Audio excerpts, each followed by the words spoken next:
What's up, Red Jet? Sad. How do? How you do? I am a little late with it today. Okay, I'm off, but I had a nap, but I'm up now. Let's talk divisional. Let's talk recapping and let's do it. talk about some other stuff. You're on the Terror Dome. Hey. Turn it up, Gino.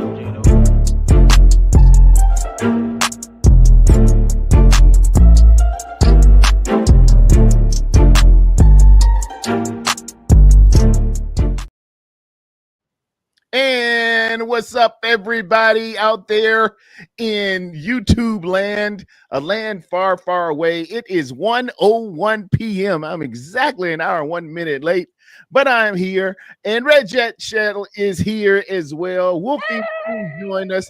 Red Jet, talk to the people. It's on your chest. What Oh, is up, everybody? Oh my gosh. So we managed to get away with one on Sunday, didn't we? Oh my gosh. we certainly did. We It was did. absolutely wonderful. Wow. Shouting out some of my Golden Domers that are already here. We got 49ers Red Zone saying, good morning, everyone. Good morning, dear teacher. Good morning to you. That's what they used to sing in school in Little Rascals. Miss Tanisha is in the building. Good morning, Turn on Wolfie and Jet. We still waiting on that daggone wolf dog. Ow, but we'll see what happened. Yeah. Now engage targets as they appear. But I gotta shout out my first two, the first two contestants live on the Terror Dome. Bum, bum, bum. So TD, let's just get right into it. So they only scored 6 points in the second half, which Yeah, opened the door for us. We had two interceptions, which could have flipped the dynamic, right? could have, Easily, should have, you know, could but, have, could might have have. and should have and would have and might have and all that good stuff, right? Yeah, So but and then we lost somebody. We t- we suffered a loss, right? We big suffered a loss. pretty painful loss, but may get some people back, which is a good thing. Number 54 is making a lot of hints and a lot of hint drops, right? A lot of little snippets online, a little chirping going on. That's what I hear. And yeah, right. And then you have some other guys that may be coming off of the injury block finally. So this weekend is gonna be some shit. It's gonna be some Ah, stuff, right? And I dare I say it, I think we might have a snowball's chance in hell at it. we we just may, we may. We got as just good a chance as anybody else. I yeah, like our, and then there were eight, right? We went from 12 and then there were eight. So wow. How somebody got exciting. to do it. Somebody got to do it. Uh, what are I your did what not are ex- your thoughts? I didn't How expect Sunday, that's optimistic for are sure. you? How optimistic are you? How Oh boy. So pessimistic, optimistic? I know the certified pessimist, right? The non-believer, right? So okay, so I'll just be honest and say it live for the whole world to hear. I didn't watch the game. I didn't watch it. I watched it after the fact. I did see some highlights, including Kittle going down, which was really that part really sucked. Because my anxiety just was not having it. So I did not.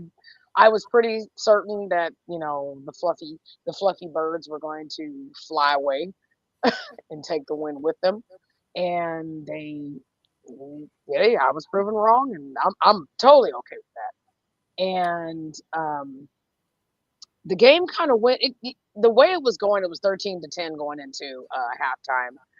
That that gave a lot of credence to the second half and a lot of things that happened on the sideline. AJ Brown and Sirianni going at it. Lot of lot of stuff, right? That just made you go, Yeah. It Um, just made you go, do you I really was. have a chance at I this? mean, well, first and foremost, We started like we had to start, and that was Brock hitting Demarcus Robinson on that slant. Major, major play. Yes. Um, it was an element we were missing versus Seattle. And Yes. again, I'm gonna say this for God and country. You, we don't know for sure, but I am just going with the thought process and the preparation process Yeah. that I know that is Kyle. Mm. He had planned on Ricky P being there versus those Seattle Seahawks. And he had planned it all week. And he thought for sure everything's gonna go just like I planned it. You see him with his call sheet, his game plan. Kyle and to a degree Brock are very um they're not extemporaneous kind of guys. And you Ooh, spring up on them college at words. the end Yeah. right Yeah. before go, it threw everything off. It Right. did. It Yes, it did. did. Yeah, it He did. had planned on Ricky P being there. Now, Yes, he did.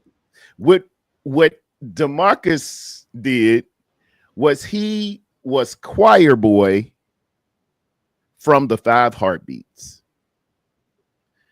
And what he did, if y'all can remember the great movie The Five Heartbeats, choir boy went to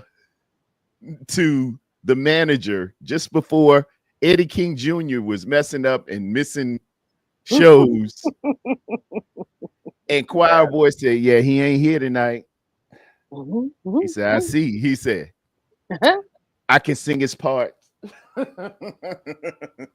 You remember choir boy did that? Choir boy, I can sing Yes, his he did. parts. I know his part. Nights like this, I wish the rain would just fall. Mhm, Just they ain't need fall, it. right? We That was don't my need Eddie song. King Jr. tonight. I can sing his Right? parts. We can And they do went this. back and practiced, and choir boy was singing all the parts that Ricky P was supposed to sing. And Yes, Kyle he said, was. "All right, now let's go and do the show." The show and must go on, right? and them Yeah. 111 yards, I believe he had, those were supposed to be Ricky P's. Mhm. But when you don't Football show up for the guys. when you Football don't show up guys. for the concert, we're giving we're giving all that to choir boy. Oh, stop. That's hilarious. so Can so we? Ricky P out there with an old uniform on, Mm, saying nights like this I wish that raindrops would raindrops would fall. fall. Oh my God. Can we just That- give a shout out to the trick play? Can we just shout that out? That's all I'm saying. to who? The Can we give a shout out to the trick play? The trick The play. Oh man, The Jennings, the CMC. Oh my my gosh. I main mean, it's man. all over the news, isn't it? J- That's something. Jawan Jennings went back and got what the devil stole from him. Ooh, whoa, if that's deep. if we can remember back to the Super Bowl versus the Kansas City Chiefs, Jawan Jennings was supposed to be the MVP that night. Oh. Remember, he had a pass and he had a touchdown in the Super Bowl. Jawan Jennings got more touchdowns in the Super Bowl than Josh Allen. He threw for one. And they went back to the archives and found that play and ran something very, very, very similar. It was the pitch to him, the run. It looked like a screen setup, and then he popped that thing on the money. He had, I think he played quarterback in high school, and we dusted off the Mhm. 45s and we danced to that thing. Not the 45s. Yeah, we, when you had to have that little disc Oh in the snap. middle. Oh man, you took it back. Like an old video game. Oh my God, that's Yeah. funny. Oh my goodness. God forbid you missed that little thing in the middle. Young kids, before you had CDs and Not the CD. tapes, you you had vinyl, and the vinyl you could make a whole Whoa. album, which y'all probably saw. But there Whoa. were 45s that had a single on the front and a single on the back. But you had to have that little piece. It might look like this vape, and you put it in the middle so your record won't wobble. Oh And my God, we're taking it back, way that's back. how it went, right? What I like to do here is go back, Go way back back, way in the time. back in the time. we I love we it. we dusted off Oh that goodness. 45, and you might see another oldie but goodie versus these Seattle Sea Chickens.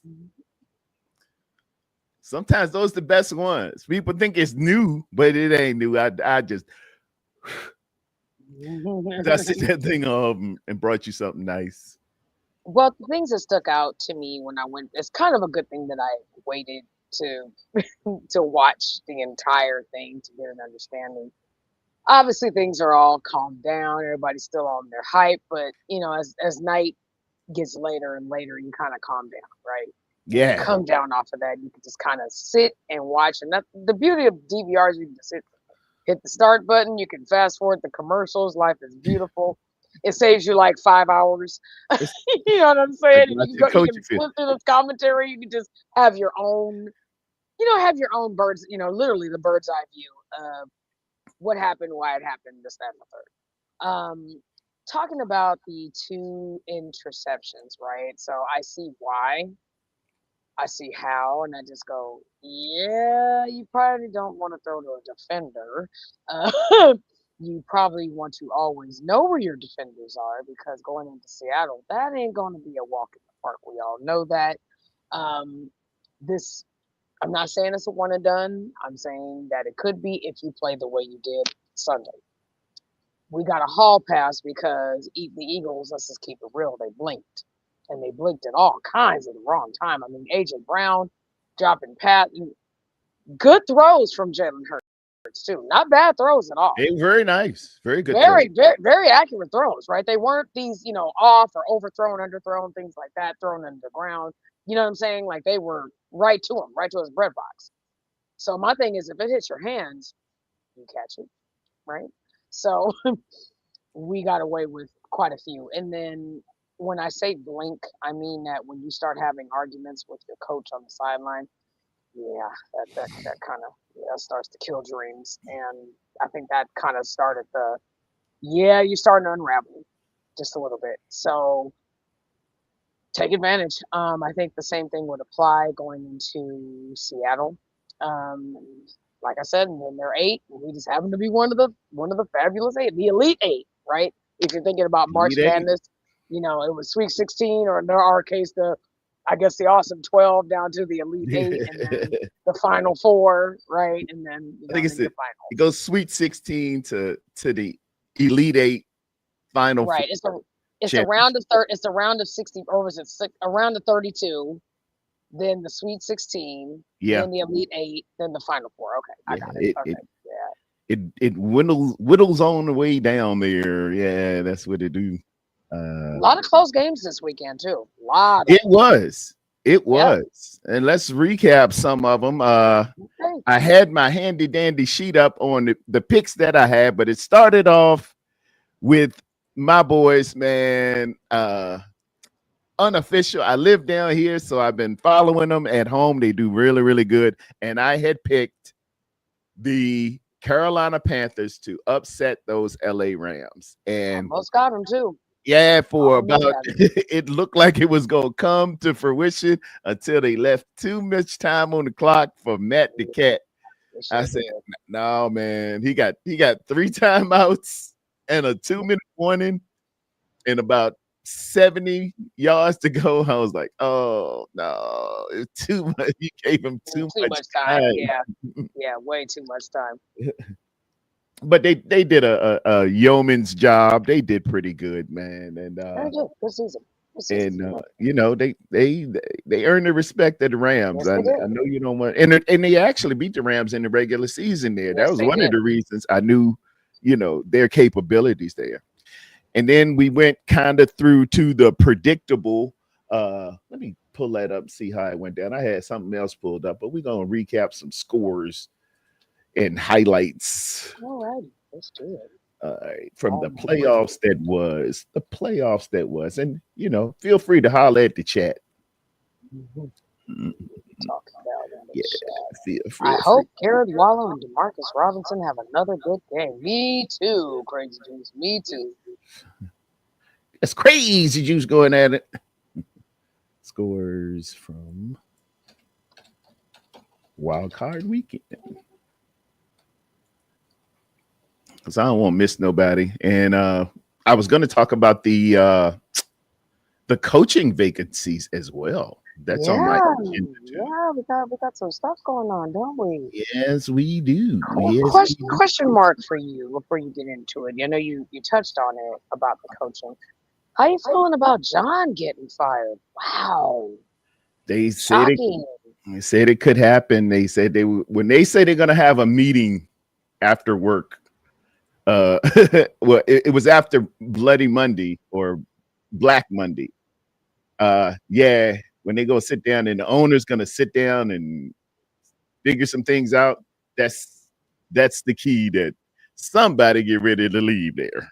Yeah, yeah. And it went down like that. The next game that was up for bids afterwards was the Green Bay Packaroos and the Chicago Bears. And Great game. Oh, great game. it was, yeah, it was magic at the end. Your boy Caleb was looking like, man, the moment's too big for him, and he usually do that for 3 quarters, and then that dude just wake up. I don't know if his alarm clock is a little off or something like that, but he woke up and put it on them Packers and sent them packing, no pun intended, Good one. to a 31-27 score there.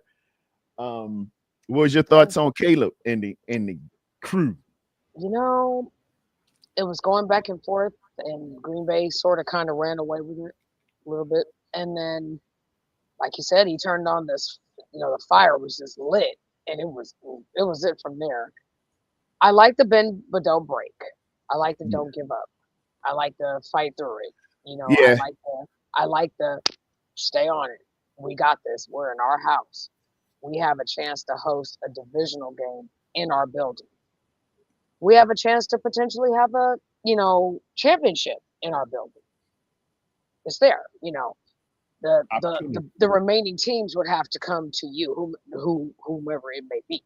So I say take it, and I'm glad that he did. Good for him. USC Trojan had a little bit of an off, some off, beginning years and stuff with the Bears, and I love that they have the right coach that can speak to him, understand him, and they understand each other. Their communication is awesome. I don't think I've seen anything better in so many years. You know what I'm saying? So it's yeah, nice to see that, they're working together as a unit. Similar with our team. Nice to see us working as a unit. I mean, we've been doing that all season long. I mean, 12-5, barring all these very unfortunate injuries and everything like that. But you know what? I give a lot of credit to our, I look at it like on the standpoint of like, don't give into this, you know, the talk, right? yeah. Just do your job. So I like that. So I Okay, see we got some company in the chat. Okay. that's all. It's all good. Yeah, yeah. Keep And talking. then Sunday we moved to the Buffalo Bills and Jacksonville Jaguars, and another close one into the field Yeah. goal. Oh, side note on the Green Bay thing: when your kicker misses a kick Yeah, yeah, and an yeah. extra Not point, good. Yeah, not good. and Not you good at lose, all. by the margin you lose by, you start to wonder some things, and Yeah. needless to say, I think they gave the kicker a ride home, but a lot of us might not have, and we know how it is. Sunday we start off with the Buffalo Bills 27, Jacksonville Jaguars 24, a 3-point deficit. I had Jacksonville picked in that one. I thought they had the juice and the energy to combat big boy Josh Allen, but Josh Allen showed up and did Josh Allen things. When you get a tush push for about 10 yards, yeah, you a little different. I'm, I'm gonna go ahead and say, yeah, you kind of built for this. Well, right? I mean, Given all the, I'm just gonna say it. Given all the bullshit that we through this season, I mean that's the best way to describe it. Yeah. There's so much, up with all the teams. There's so much should have, would have, could have, might have, this, that, and the third. We can't say that shit. You know what I mean? We can't say it if we wanted to. So to your point, I'm totally in agreement. So they the best teams. Oh, you Go paying on. attention to the chat? I'm staying focused on the game, man. Same here. That's what I'm saying. I'm saying no. Josh, Same here. I ain't focused on them. I, Sorry. Please. yeah, I'll get to them in a minute. And then Oh, we don't have the worry. San I'm getting to Francisco 49ers go up to Philadelphia, Pennsylvania to Yeah. take on the Fluffy Eagles, who they was everybody's everything. Yes, They they the were. Super Bowl champs. Super Bowl champs, you traveling, you go up in Against that all house. odds. Yep. I've Against been all tweeting odds. with a lot of them. You know who you are. I hope you will come to the wonderful show and see me. But I told y'all we put belt to A on y'all in your own house before, and we was coming back and doing it again. But alas, sometimes it just has to manifest itself, and you got to see it. But Yeah, I knew what you had up there. And then thanks to Ellison. Ellison gave me some key pointers too. Ellison said, yeah, they talking like that, but they got some I holes like in there. saying that. They could get got. They could get He, got. he I did say said, that. And I he said, did what say that. you mean, Ellison? I mean, they got, the big offense line. He said, them people, a couple of them hurt and a couple of them done miss. A couple of them went to other Did say that. teams. Yes, he did. It's a little different. It ain't what it was last year. And He did say when that. I looked at Yes, he did. when I looked at the stats, I look at a stat called yards before contact. Oh, Last yeah. year, Saquon ran for over 2,000 yards. He was like 100 yards short of the NFL record. And then when I looked at that Right. stat that said yards before contact, Saquon had 1,400 of those yards before anybody touched him. And that said to me, that offensive line is killer. Oh, yeah. When 1,400 yards is good for a regular running back season. It's spectacular for a Right. running back season. Oh, And for yeah, absolutely. for you to get 1,400 without being touched, Right. and And for us to contain him. I'm like, Right? yeah, Like, that must be woo. that is crazy. Talk about But 9 lives, right? but flipping the Dang. script, Yeah. this year he only had 700 plus Right. before contact, and he only had an additional about 722. So now that's a little different now. He didn't have but 1,400 yards this year, cut diminishedly. So I said, yeah, it's something different in the mix there. Something else is going on. And it played out. It played out. It did. And for us on our defensive side, all the dang injuries, right? So to be able to contain him most of, if not the whole game, was just like chef's kiss. Yeah. Keep that going against a certain person from your school. If we can contain that person on Saturday night, that would be awesome. But with all things, it's a big fat maybe, right? But that doesn't mean it's just gonna be this this huge blowout and this, that, and the third. I do see. I mean, and then there were 8. I see 8 close games. I see us being literally by a point, a whole whopping 1 point, right? The strongest teams have made it, and to this point, we have proven to be a strong contender. You know what I mean? So as it stands, great What game was against the Eagles, and hey, keep their energy. That's really all what I can say right now. So was speaking of strong, man, those New England Patriots played the Los Angeles woo, Chargers, Lord, and the score says 16-3, but New England just looked like they surrounded them, man. They just was coming for Justin Herbert. you Never know, had a for chance. all when you come away with the notoriety is, he's a lot tougher than I thought because they was pounding pause. Not the pause. He Sunshine was taking hits. They took Sunshine had an eclipse hit him a couple of times. It was some nasty shots out there, man. And I told folks earlier in the season, Wolfie, who's not on right now, but I said don't be surprised to see these New England Patriots in the Super Bowl. They're Yeah. playing sound fundamental football. That's what Vrabel has added to that. He got flyers and they tackle really well. When they get tackled, they stay where they're supposed to be, right there. It's gonna be trouble for the league, and they're manifesting themselves as well. So shout out to New England Patriots. Y'all making a little bit of a profit out of me. Of course, LA Chargers got hit with a rash of injuries up front, and when your horses up front are down, like guys like Joe Oak, and there was another one. Makai Is Makai Becton there? It's somebody. There was another tackle that went down, and when you start getting replacement tackles, you're not quite the same team. No.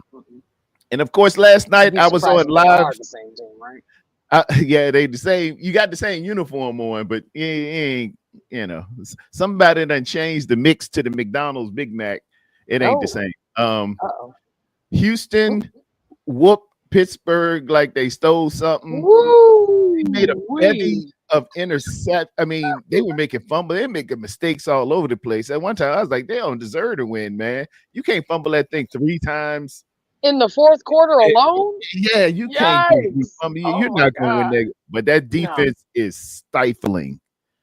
It is stifling. And D'Amico got them boys on a real cooker. He got them boys at a fevered pitch. Yeah, they're ready. When you can cover up and put makeup on your blemishes in the playoffs against good teams, you got a really special unit out there. Right. And shout out to defense. Return of the D. Pause. That's we get caught up with offense and all that, and the girls love the quarterback, the girls love the wide receivers and the running backs and stuff like that, but real women love good D. Trust me. Anyway, what were your say it, y'all? He did. I didn't say it. This man said women. Okay.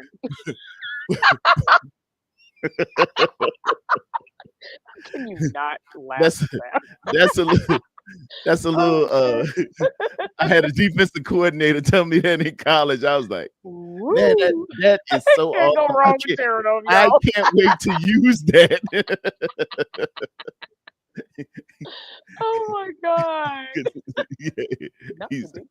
Yeah.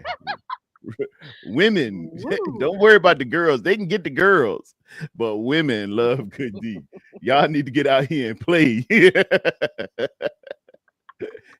I think everybody had the same reaction you're having right now. You sure it's not D's nuts? Yeah, that was like 4th grade, but that football reference was so dope. And that set up the playoff bracket and the playoff picture with what I had for my thumbnail. Where's it at? Boom. The playoffs, ladies and gentlemen. That's going to set up what we got this weekend. The San Francisco 49ers are going to the great Northwest to battle again their nemesis, their arch rivals, the Seattle Sea Chickens. You got the Chicago Bears. They will host the LA Rams. That brings when I hear that, check the forecast for Chicago. When I hear that, it harkens to memory when Eric Dickerson and them went up there dealing with them 85 Bears. I'm gonna have to pull a clip. Boy, it won't cute. It won't cute at all. Denver is going to be hosting the Buffalo Bills and the Houston Texans. This is going to be a slobber knocker against the New England Patriots. Made a better team win. Yes. I'm excited to see all four of them. So, eight. Oh, yeah, eight. Excuse me. No, I'm right. All four of them. Yeah. That It's, thing ain't gonna be cute. woo, Woo wee. They're good gonna Lord. get out there. Yeah, but you don't want to be out there messing around. So, okay. So now that you have it up on the screen, as we look at the picture, which is a lovely picture, let's start on the AFC side. Let's make it fun before we become analysts on the NFC side.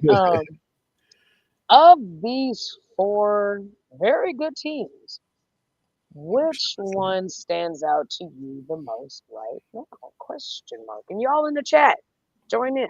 Which one on the AFC side stands out to you right now? Well, you gotta say if the first thing you look at is quarterbacks, and if that be the case, Buffalo with Josh Allen is supposed to go to the Super Bowl. A playoff picture that doesn't involve Patrick Mahomes, it doesn't involve Lamar Jackson. It, media wise and referencing how important the quarterback is, it's supposed to be Josh Allen's year right now. Yeah. So I think everybody's probably going to, if you use that matrix, I think everybody's kind of gonna lean towards Josh and the Buffalo Bills getting to the AFC Championship. How about you? What do you say?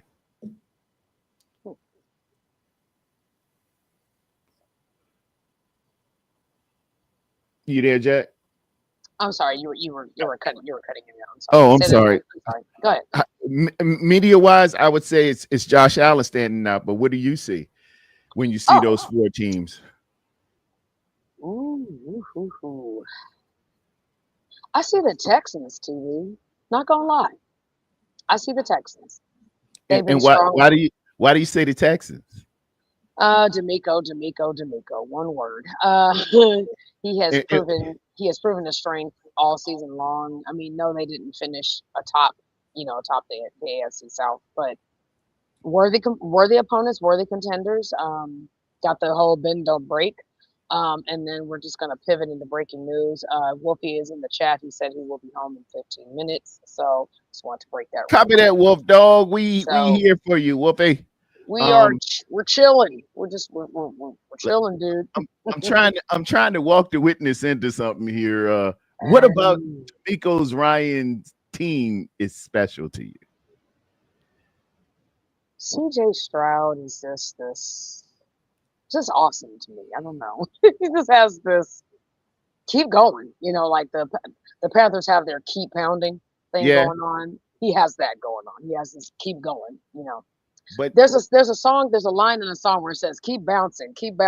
That's what he's doing. That's exactly what he's doing. But he had a kind of off game last. He was dropping the ball. He fumbled the ball. He did. Yeah, he did. Absolutely. But what about when you think the Texans, what stands out most? Defense wins championships. That's the one thing that stands out to me. There it is. That's what I was trying to allude to you. I thought you were going to say. I thought you were going to say they play good D, and I would have said, why I stay away from certain. I would have said, see. Because I know your mind, and that's why I was like, let me just travel away from it. Yeah, oh, the kicker is really nice. Anything but saying the D. They have such great uniforms. All those uniforms are fabulous, right? Yeah, D'Amico. The bright red helmet, I love it. Yeah, the logo's got a little bull. He's got a little bull. See, you could have caught me right there when I said, when I talked about the helmet. You remember Spaceball? Pause on that. I bet she gives great helmet. Oh my God, I love it. I freaking heart you. Yeah, But yeah, no, the Texans are. I mean, out of all four teams, they just kind of just pop out a little bit more. Um, of course, Denver. I mean, you're the number one seed. You're gonna stand out regardless, right? Like the Seahawks are the number one team. They're gonna stand out right now. But yeah, keyword right now. Drake May with the Patriots. They just look great. Vrabel has really kind of brought them kind of out of a I guess out of the I don't want to say resurrected from the dead, but they have come out yeah. into their Yeah. own.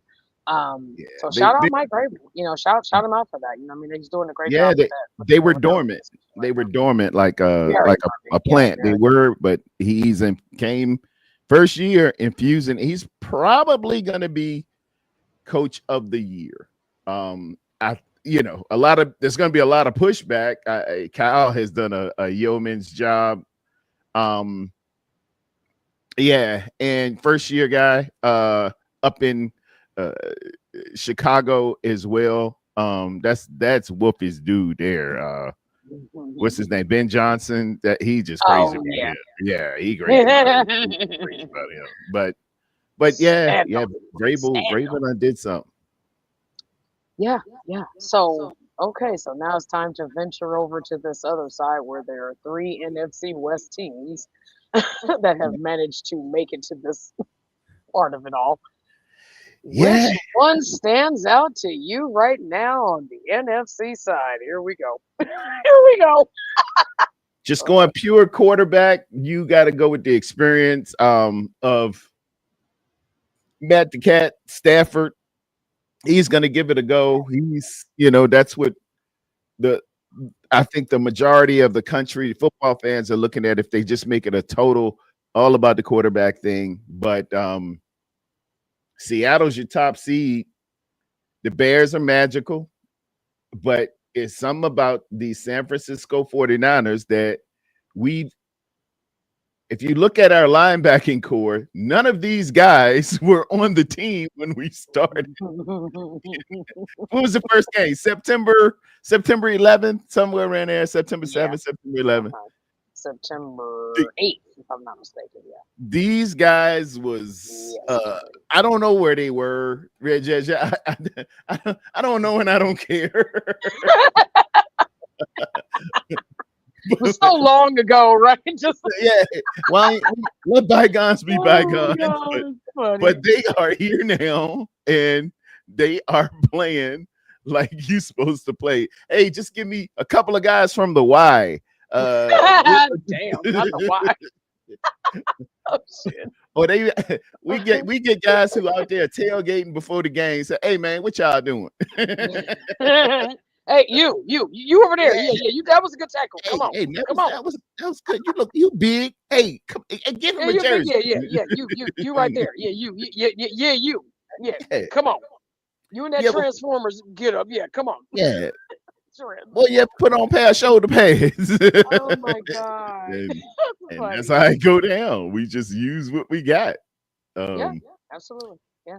And gonna compete. We gonna compete. I know you had alluded to our first encounter with well, it was actually a second encounter, but it was at home. And it got a little rough, little tough, to say the least.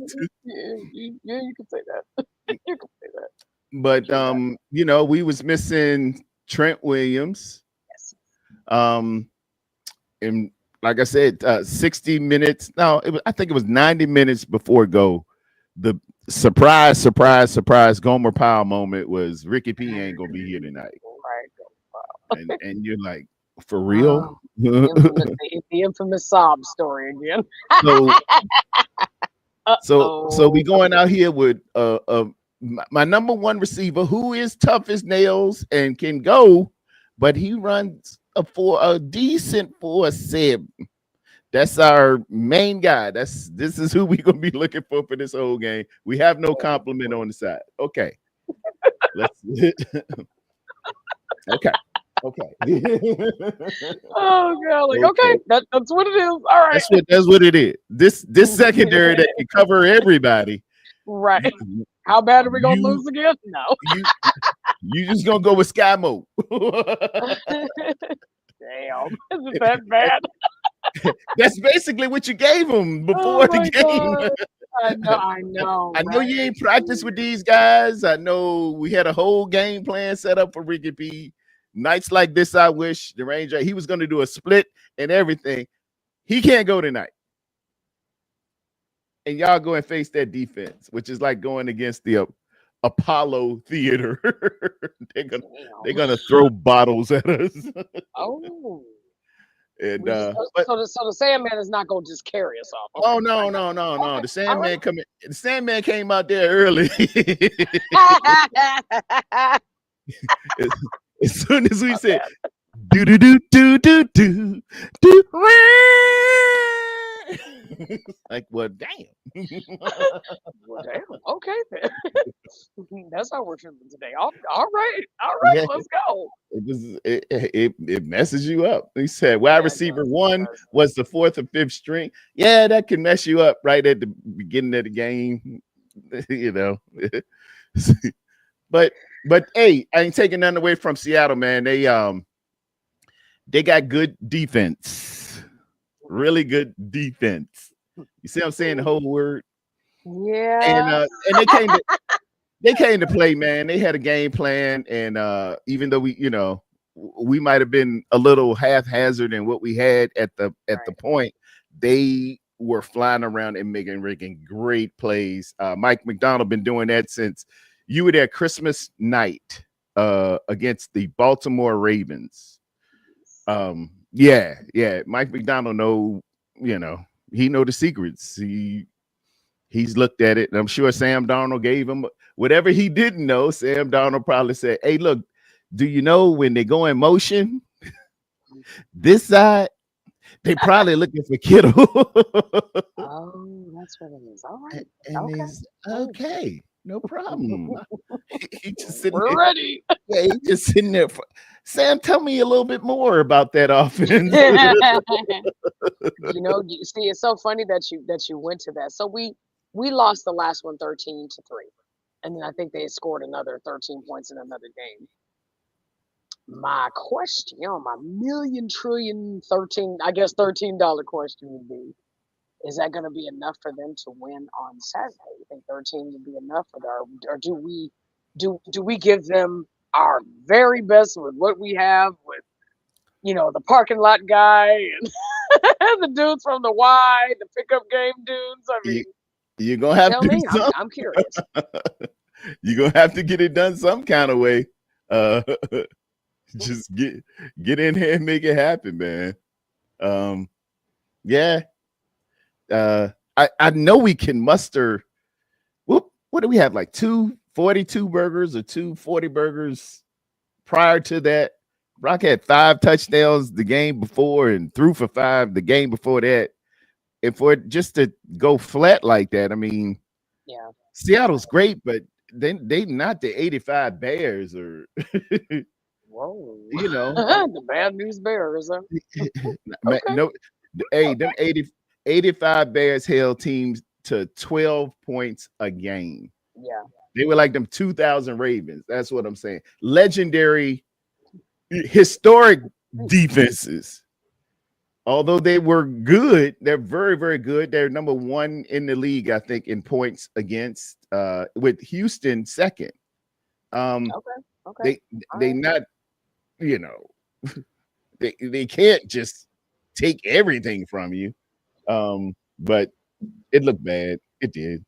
So we muster on. Oh, well, all righty then, sir. So how you feeling? Feelings. Whoa, whoa, whoa. Feelings. How you feeling about the Bills? How we feeling about that? Think they can pull this what they are calling an upset. I'm not. I think all four of us have it's 25%, right? For Yeah, each of us right now. So and they would be the second seed, so you would be second best right now, right? As far as the seeding is concerned. I think the Bears are low key problematic. What you think? you better play them for 60 minutes and be prepared for another quarter after those 60 minutes. And they'll lay they Bears, they'll hibernate for 3 quarters. They do. They go into the cave and hibernate. Remember that? But when they wake up, Not the they, cave. they out here looking for fish. They looking for birds. They looking. They little hungry. They little They hungry. they. They little hungry. I have no doubt it's gonna go the same way. You feel like you got a lead on them. You relax a little bit. Right. You don't want to get nobody hurt and stuff like that. You get conservative, and then Yes. this kid Caleb started rolling out and just throwing dimes, and that's Dropping what he do. dimes, That's, dropping that's my dimes. scouting report. That's what he Okay. do. I Yeah. like it. I like it. So we have a chance at this being in our building. We have a chance to go to this in our own building as it stands.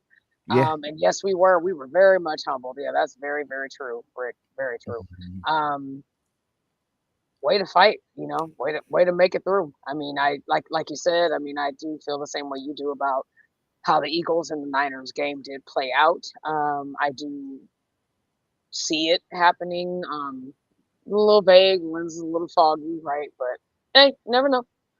Football gods have been playing in our favor. I mean, look at your college team. They are in the house Monday. That's I going to be it. Oh, man, I know you can't wait. Oh, I can't me either. be, That's gonna be exciting. I mean, can't hey, be more may the best proud. team win at that point. That's gonna be I it's gonna be can't be so more fun. proud of my boys, man. It was I Right. saw it come. You saw this coming. Pause with Cam Ward last year. We were a couple steps away with Cam Ward. That's why I'm so crazy about Cam, man. And we went out and got a 7-year vet. Carson Beck been in college 7 years. He took the he had some COVID going there. He done been to Georgia. He done played SEC and now they said, yeah, man, we got a 40-year-old freshman coming in here gonna Wow. play. Damn. But it's This is a it's it's 40-year-old like person. it's like Philip Rivers coming in Stop there. it. Oh my god. Philip Rivers, you got That's you a got the 40-year-old. eligibility. That's a good one. Them my boys, man. Them my boys. I roll with my dudes, man. Outstanding defense. Ruben Bain is going to be probably the best player that'll come in the NFL next year. I got another one, Hakeem Mesidor. Man, they get after it. I think Hakeem Mesidor's elbow got a little banged up against Ole Miss, Oh, and we got some, it's Miami folks. It's just so different.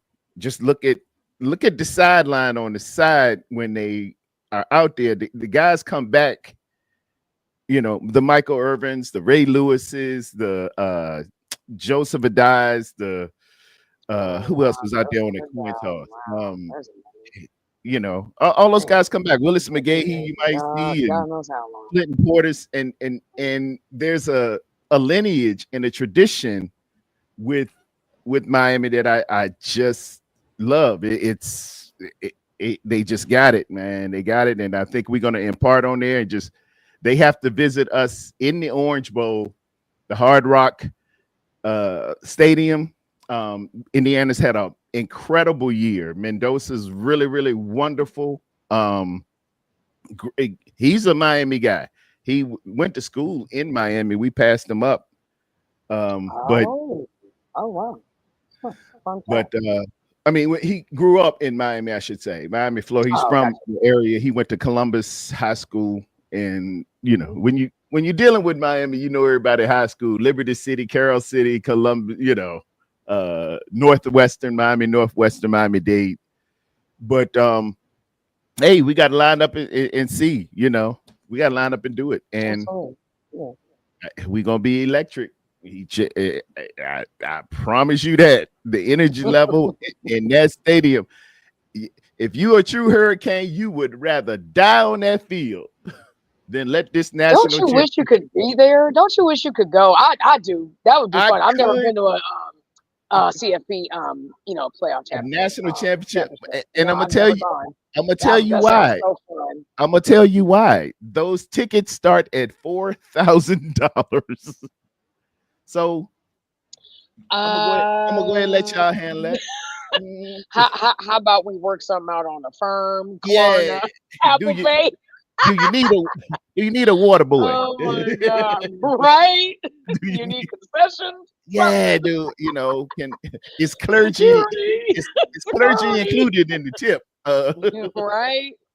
Wow. Yeah, Damn. four Poor man. G's. Your Oh boy my Damon Lord. Bruce is a Yeah, he's going. Indiana guy. Yeah. Good He's for him. going. Yeah. He hit that Damn. credit card Oh, I'm hard. jealous. I can't No, no, fade no, him. no. No, no, no, no. Somebody gifted him tickets. Yeah. Oh, okay. Yeah. Somebody I thought gift. he was No. on that baller alert. I was No. He went to the game in Atlanta, right, when they were playing the Ducks, right, and all that stuff. So he was sitting with some people and they just, he was cool with these people, gifted him tickets to the game. Isn't that something? Damn, we need to get on that upper echelon of those kind of friends, TD. That's what we Favor need to ain't do, fair. Favor ain't right? fair. Football That's God. that's just the that's Oh just the man, voice of the Lord saying we're gonna give you a nice little something here. that part, that part. Yeah, because I got gifted like $4,000. Good I lord. remember, hey, when Carolina was doing real bad, they used to leave some tickets for you. And when I got back, somebody had put two more tickets there. Red Zone said 60 payments. I'll do 60 payments. That's fine. Yeah, you had to say you break that 4,000 Oh up in god. 60 payments, put a little interest on that. I'm saying, yeah, it'd be like it'll be $10,000 after it's all said and done. Isn't that crazy? That's their funny. their children will be playing at the University of Miami by the time you finish paying. My house will be paid off by the time I pay Yeah, off the $4,000. That's wild yeah. work. Oh my For god. for a secondhand Honda Civic with Ooh. 100,000 miles, you can go to the game. I mean, for my car, which has 222,000 miles as we speak, Nah, you gonna have to you put a can. little something with that. That's not enough. Yeah, Damn, even the jet not worth it. yeah. Dang, like that. That man gonna say he said Oh my, it's you not a you bucket. got It's it. not bucket enough, huh? No, you got a little Oh jury to man. help this out or something. Or Right. You got a Pinto to go with this. You got a Gremlin. You got like just a something. couple something. Let me get a Datsun out of this. Yeah, Damn, you had to not the sell the Datsun. catalytic converter, girl. Oh wow, wow, damn. No love with the Mitsubishi Lancer. I get it. It's No, all good. no, they ain't quite got enough. Oh He gonna give you man. something. He can give you I might, I might 2,000. get, I might, I might get five, maybe. Well, I was gonna Yeah, say 500. give you some. I'm only 3,500 short. There you go. Yeah. Oh my God, that's funny. I mean, if you think about the cost of that versus the Super Bowl, that's like significantly cheaper, but still, like, dang, Them good. Super Bowl, Oh my. yeah, those tickets for the Super Bowl start about 5,000 nosebleed. I was gonna say standing room only, but okay. Yeah, yeah, man, these people crazy. Uh, I watch it on TV. Heck, is an arm and a leg getting cable, Peacock, YouTube, Man, who you telling? I'm like, what the Amazon. Lord? You Stop. spend 1,000 for the season. Right? I mean, Mhm. okay, so let's say you have Peacock, which is a part of the Xfinity, package and everything like that. It only lasts for so long, then you have to re-up the subscription. Oh I yeah. didn't know that. I'm thinking as long as I have Xfinity, Peacock Oh was, like an no, automatic thing. no. These is drug Yeah, not dealers. so much. Man, right? These is drug that they give you a Woo! Are taste they and let ever? and Eh? let you get they let you get hooked. Once you start watching I that need daggone it. I need it. what's it called? Bel Air, and you need to see what happened season 2. That's when that thing come up. Bing. Ding. Renew your Renew subscription. your subscription, right? Watch it They on got YouTube, cheaper. they got me. Oh, they got you. Dang, Tim. Yeah, Why you they do that? always Why they you do always that get to you. you? They gonna get you. They people is in the business of making money. I mean, you can say the same about the NFL being scripted. You can say the same thing about the NBA being scripted. Jesus Christ, Could I give up on it. Or we could talk about the whole electric thing, the plug-in thing. Remember that they were talking about like this is attributing to the injuries. I'm like, oh, now it's starting to recirculate. that could hey man, I got that who sent it out, Coach Yak. And Coach Yak is a legit source of a lot of stuff. And Yeah, he said, and then he showed that map where the power surge, the power storage supply is or something. yeah, I was Yeah, like, it's like man, right. It's like hey, right across here or something like that. The practice facility or something it's like that. got to But be yeah, something. It's got to be something, Jet. If I don't know that it isn't, I have to entertain that this could be something. We need to investigate that because there's no way we just keep getting hurt every year. Everybody just hurt. I just it's something that I just go okay because Wolfie and I, when you had lost your internet connection, so he and I had kind of was bouncing ideas off of each other, and I'm like, okay, you know what? Let's have some fun with it. Why not? Just what if it is a real thing? How do you change it if you can even change it, right? How do you counter it? How do you condition? How do you work? How do you know what I mean? How do you work out? How do you eat? How do you get your habits better? You know what I'm saying? Like, I'm like, all right, well, let's, if we're gonna talk about it as a conspiracy theory, let's talk about it a little bit more, right? It's got to be something. It's got to be something. Put a firewall up there or a 10-foot steel wall around it. Something. Yeah, something, right? Do it Yeah, because it's no way everybody just keep getting hurt like that. You just don't do this.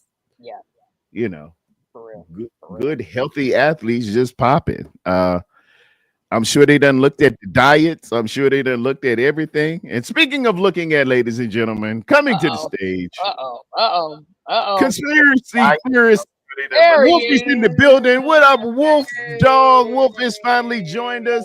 There he is. Yo. Just under the hour Yo. mark. Yeah, I've I was been like, trying okay. to hold down the fort the best I can. I'm no good at it. It's been wonderful. She's Yeah, been sorry about that, great. guys. No, I yeah, was no. Good to walking my see dog, you. and then I was like, okay, I gotta get on before 11 o'clock. That was my mark, and just barely got it, I think. But sorry about that. Yeah, you're good. How's the conversation? How's things going? How's the morning? I have been channeling my inner Wolfie for an hour. I think I did okay. I think I did all right. You did excellent. Well, you're still on. You're still on. So I mean, obviously, you're doing I pretty must good. be doing something right, right? Yeah, we Just didn't. like our team, we're still in it, right? How about Yeah, that? we didn't go black. Nope. You never want to go just totally dark and nothing's well, this sucked. Bye.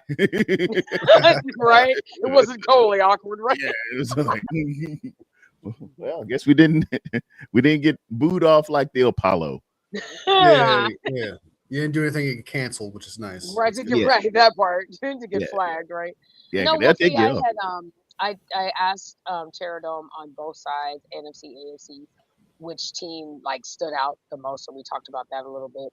And if you remember that whole thing with the power, I guess that power grid that we talked about before when Terradome had lost power, we just kind of came off of that a little bit, and then we did talk about some highlights from the game, and then we kind of delved a little bit into just like coaching, like coaches being fired, things like that.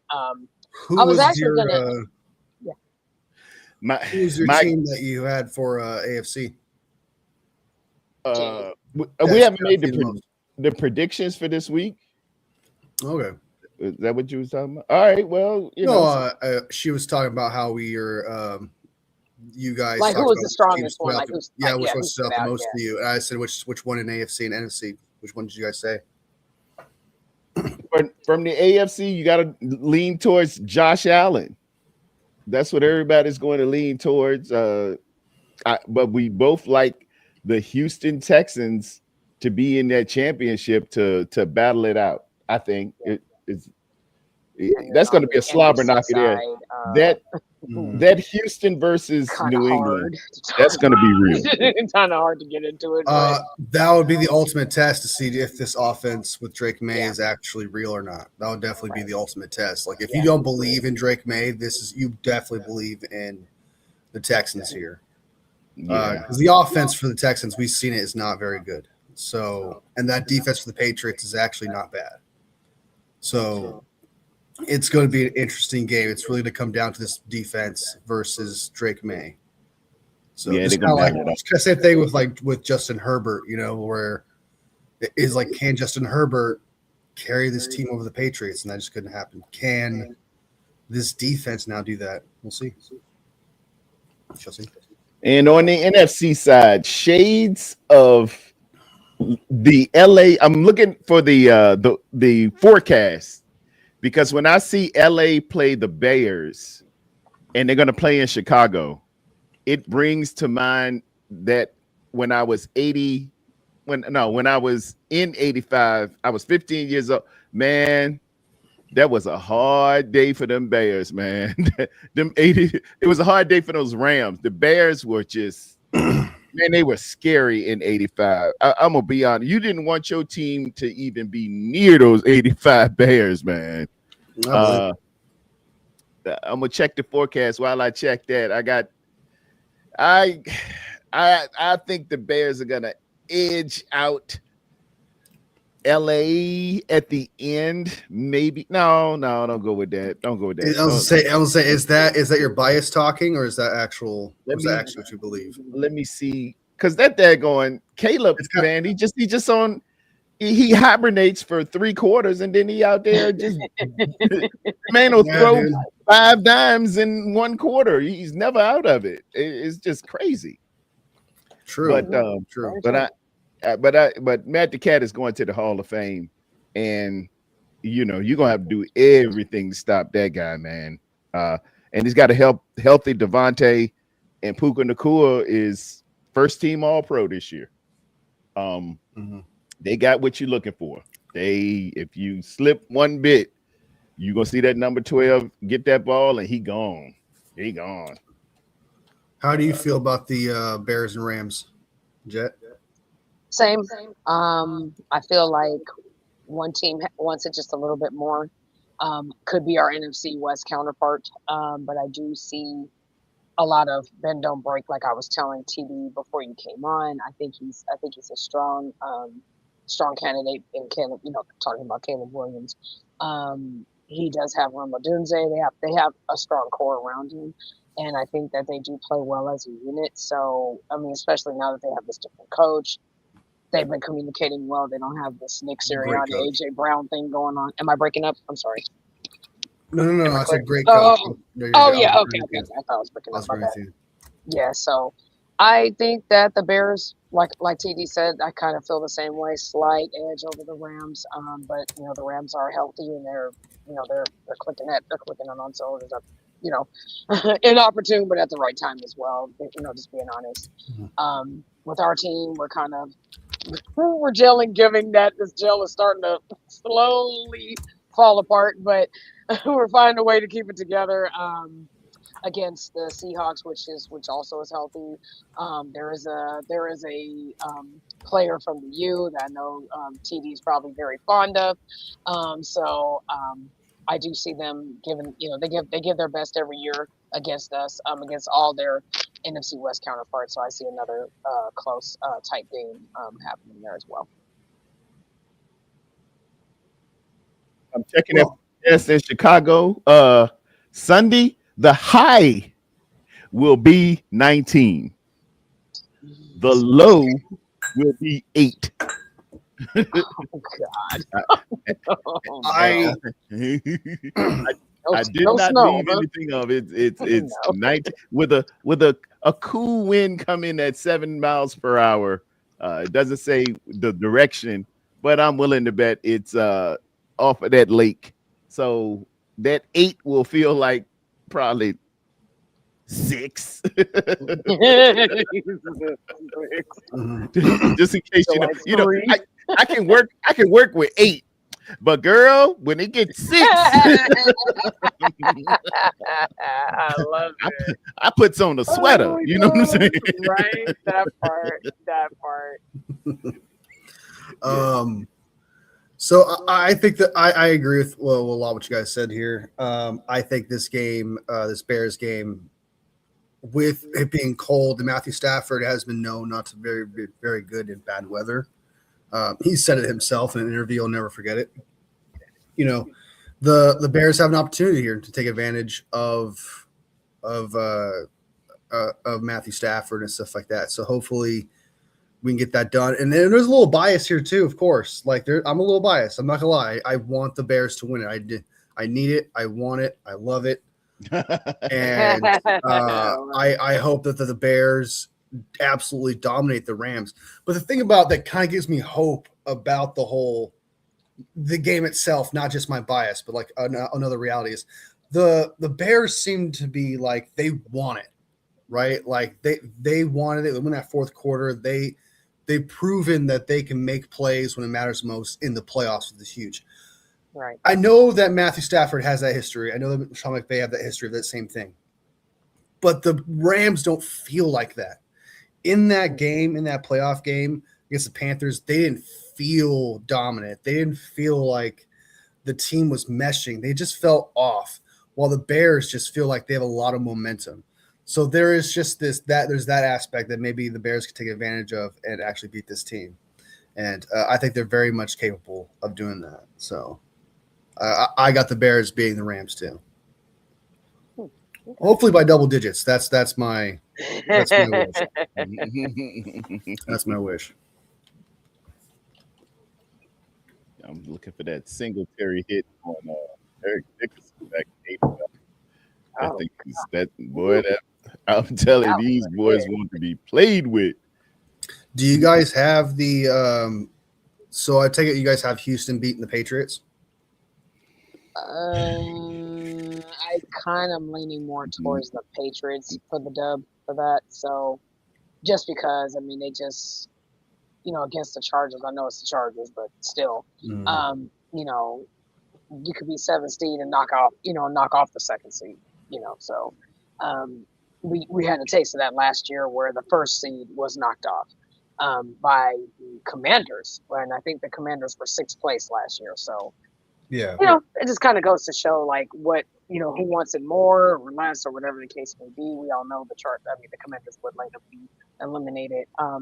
However, right now I do see New England kind of I don't want to say dominating like a blowout of the Texans just because they do have a strong defense on the Houston side.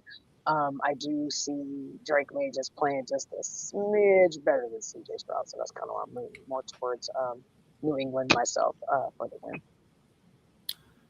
Pterodome? I'm gonna go ahead and take. Dang man, these games is getting hard. I'll go to answer while you still think about that. I got the Patriots 100%. I'm super confident the Patriots are going to win this game, just because the offense is good. Like this is a good offense that I think even against this good defense, I think could score the 20 plus points it needs to beat the Texans.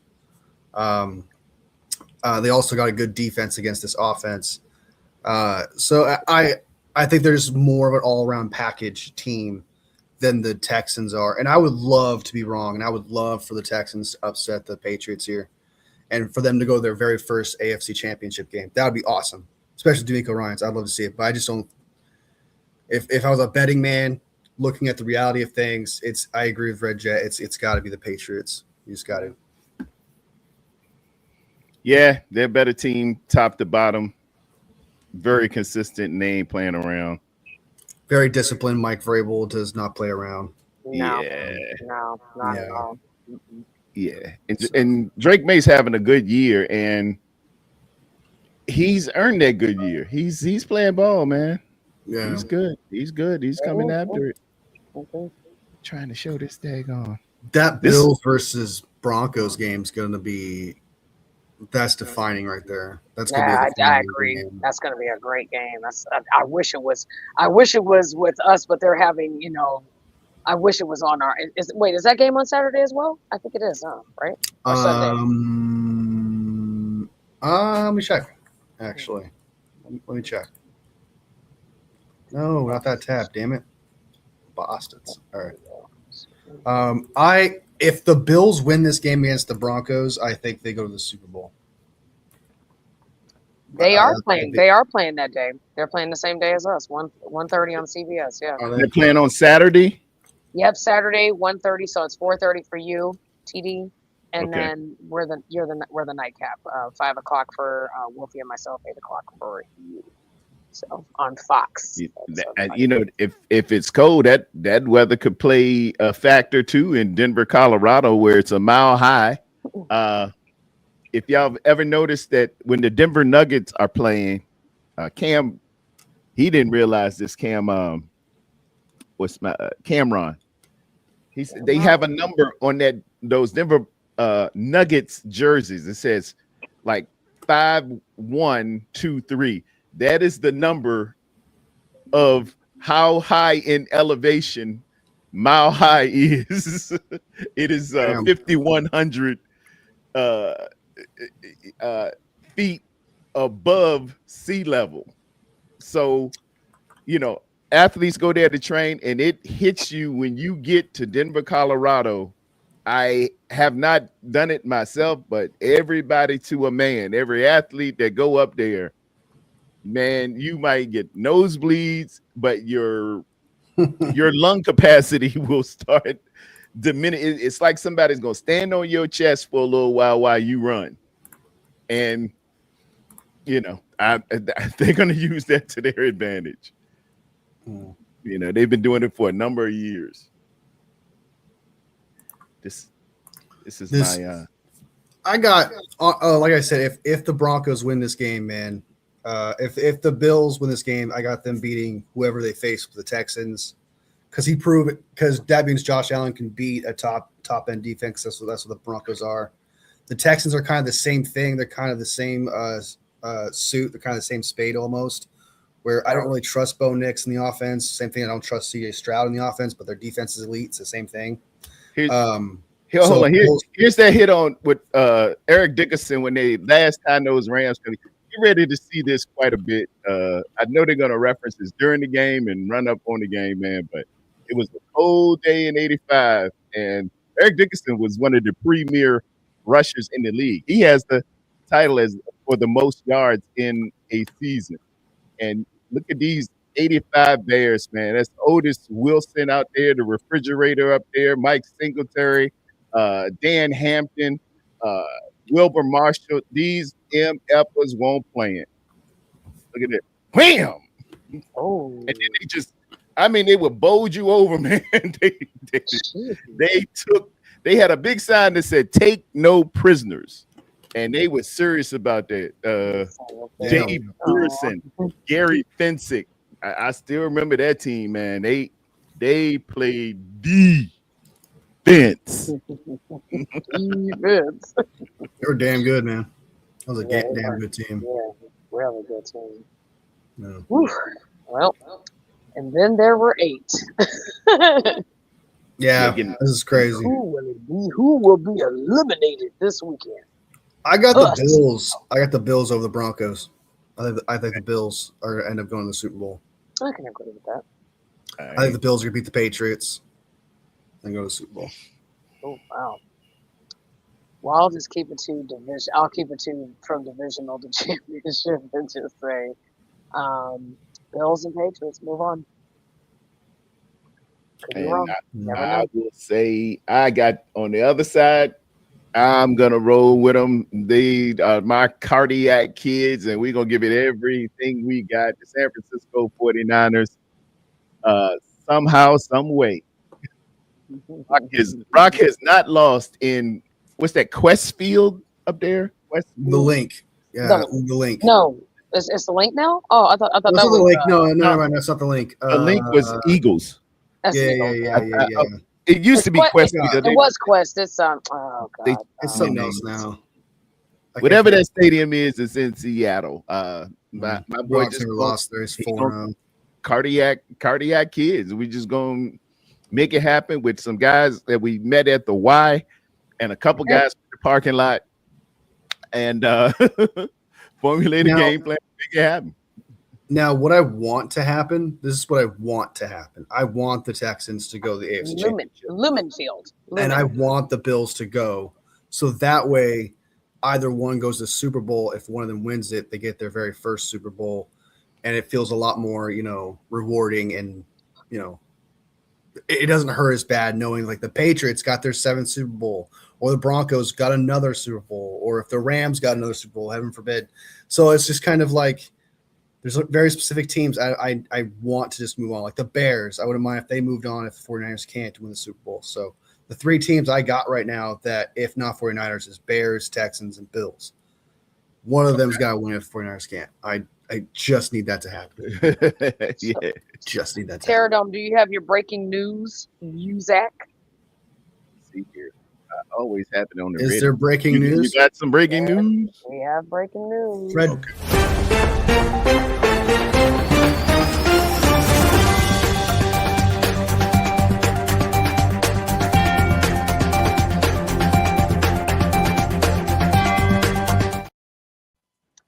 What you So got, Jeff?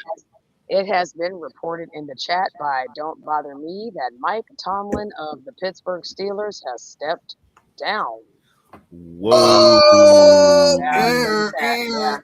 that's crazy, dude. And confirmed with Woo, woo, woo. That's Wow, crazy, dude. that's crazy. Woo! Yep. There's That's another one. opening to add to my list. End of an era. I'm a big Mike T man. But Me too. it was just, I guess it just too much. You couldn't get over the hump in that first round. Been well documented. Everybody just been taking Wow. at it, but the man had 19. I think he had 19 or 20 winning seasons consecutively with. That's crazy, man. That's That's only. insane, isn't it? That is Wow. only rival That's the to end of an era, two dude. other men. Two other men. There is Tom Landry, there is Bill Belichick, and there is Mike Tomlin. Those are your three. But it is what it is. They needed a new voice, and I guess they went for it. What do y'all feel? End of an era, man. End of an End of an era, era. yeah. End of an era for a lot for Harbaugh or John Harbaugh and Mike Tomlin's crazy, both in the same year, man. Yeah, same year. Isn't So, that crazy? yeah, a lot of I think what it is it's just an accumulation of what these new coaches are doing. So they have to get in on them. Like Mike McDaniel, second year, first seed, doing fantastic. Ben Johnson doing great things. Liam Cohen, all these new coaches they could have had. Instead, they decided to stick with these guys. So we realized, okay, maybe we need to move on from this and go get something else. So that's why I think is happening here. Teams are getting smart, and it's time to move on from coaches that's just not working out. And I think it was a great move. I'm not saying Mike Tomlin's bad, but sometimes it's just trying to move on from It is. Yeah. the norm and just have a fresh start. And sometimes a fresh start is just better. And that's what Mike Tomlin's going to find a new job if he wants one, like immediately.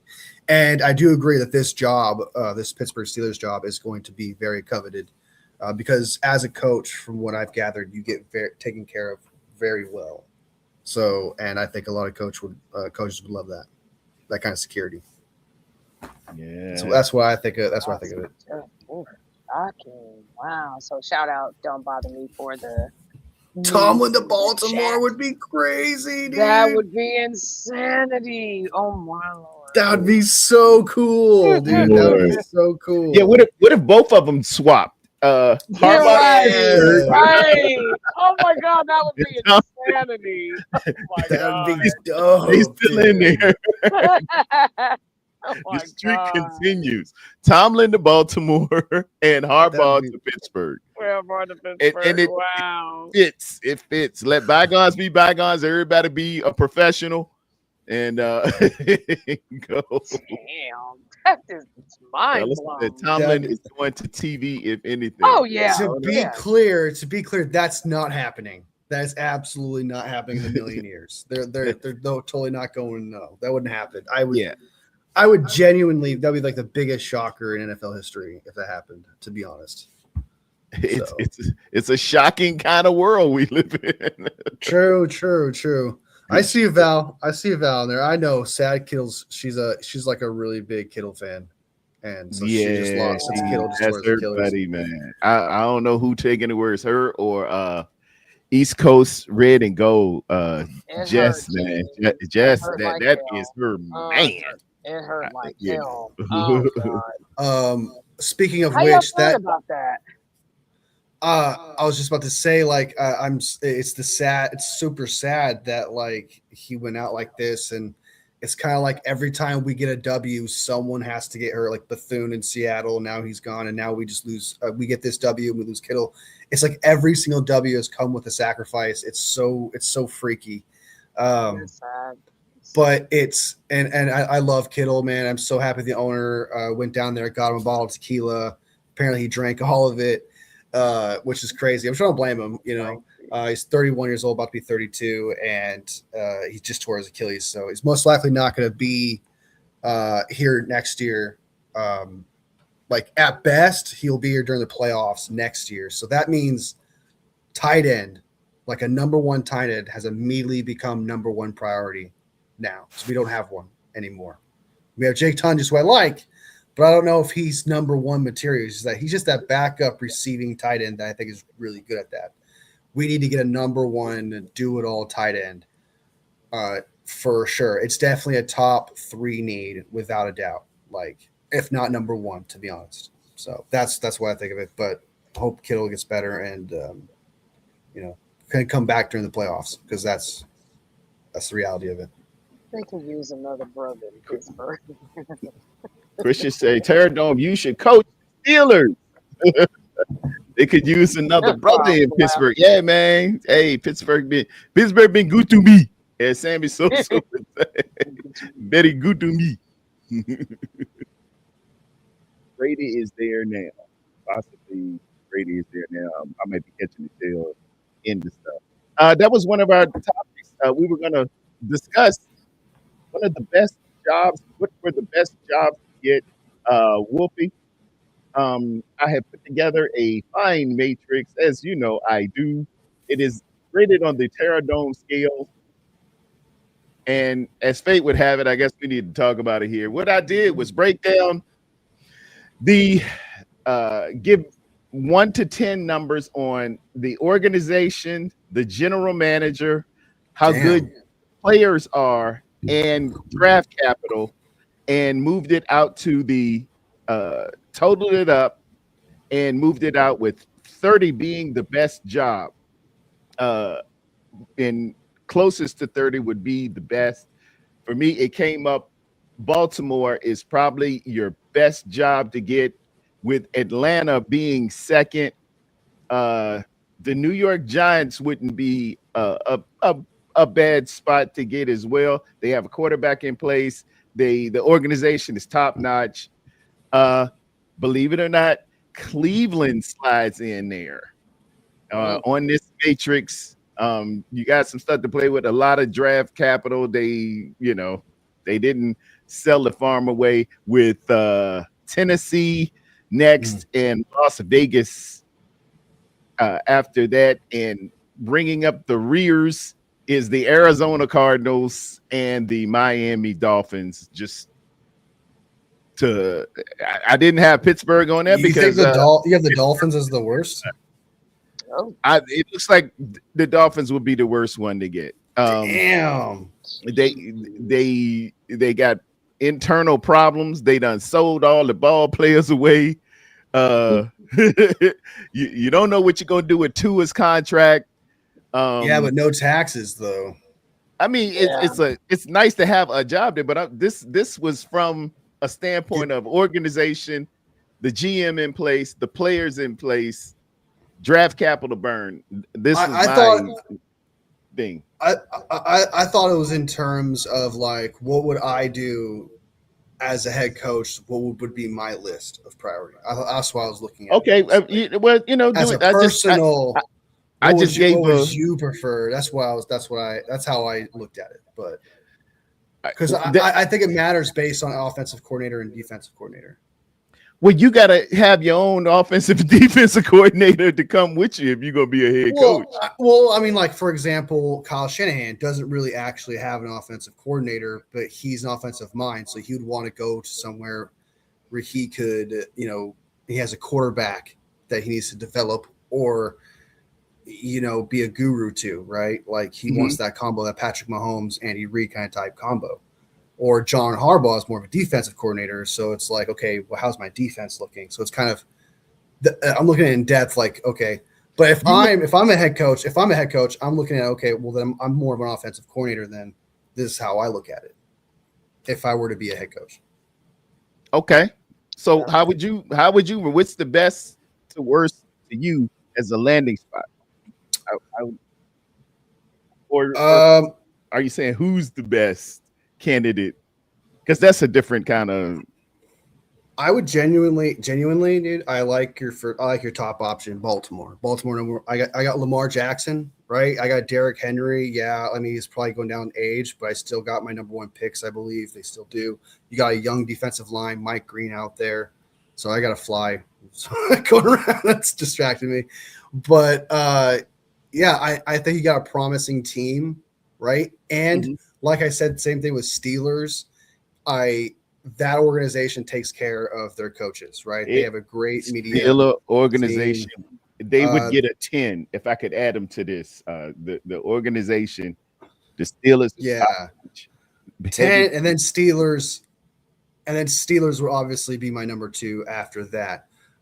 Arizona would definitely be my bottom, like number 2. Here's my worst one.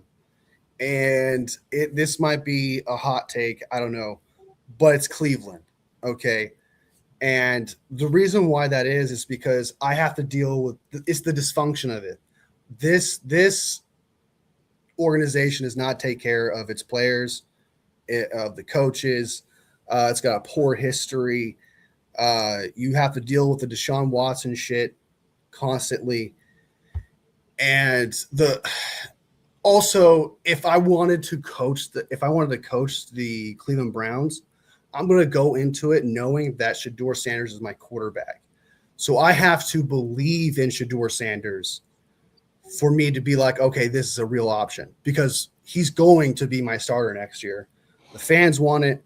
Shedeur Sanders fans want it. It's going to happen. So for Shedeur and for myself, since I don't believe in him, and I think he's like, bottom 10 quarterback at best, potential wise, right? I'm not saying that's what he is right now. I've always given respect. 1 year doesn't define you. He has time to prove me wrong for sure. But if I was a head coach, I don't want to deal with that pressure. Also, I don't want him. If I don't want him, why am I there, right? So it's kind of like with Jim Harbaugh. If he didn't want Herbert, he's probably not going to the Chargers. It's the same thing. I've already taken Cleveland like completely off the list because I would not do that. So, and then Arizona after that, just because like Arizona was like, okay, if I need a job and I'm desperate, I could try to fix this organization and see what I can do with that. Yeah. Right? And I'm getting a new quarterback. I'm not forced to take Kyler Murray, right?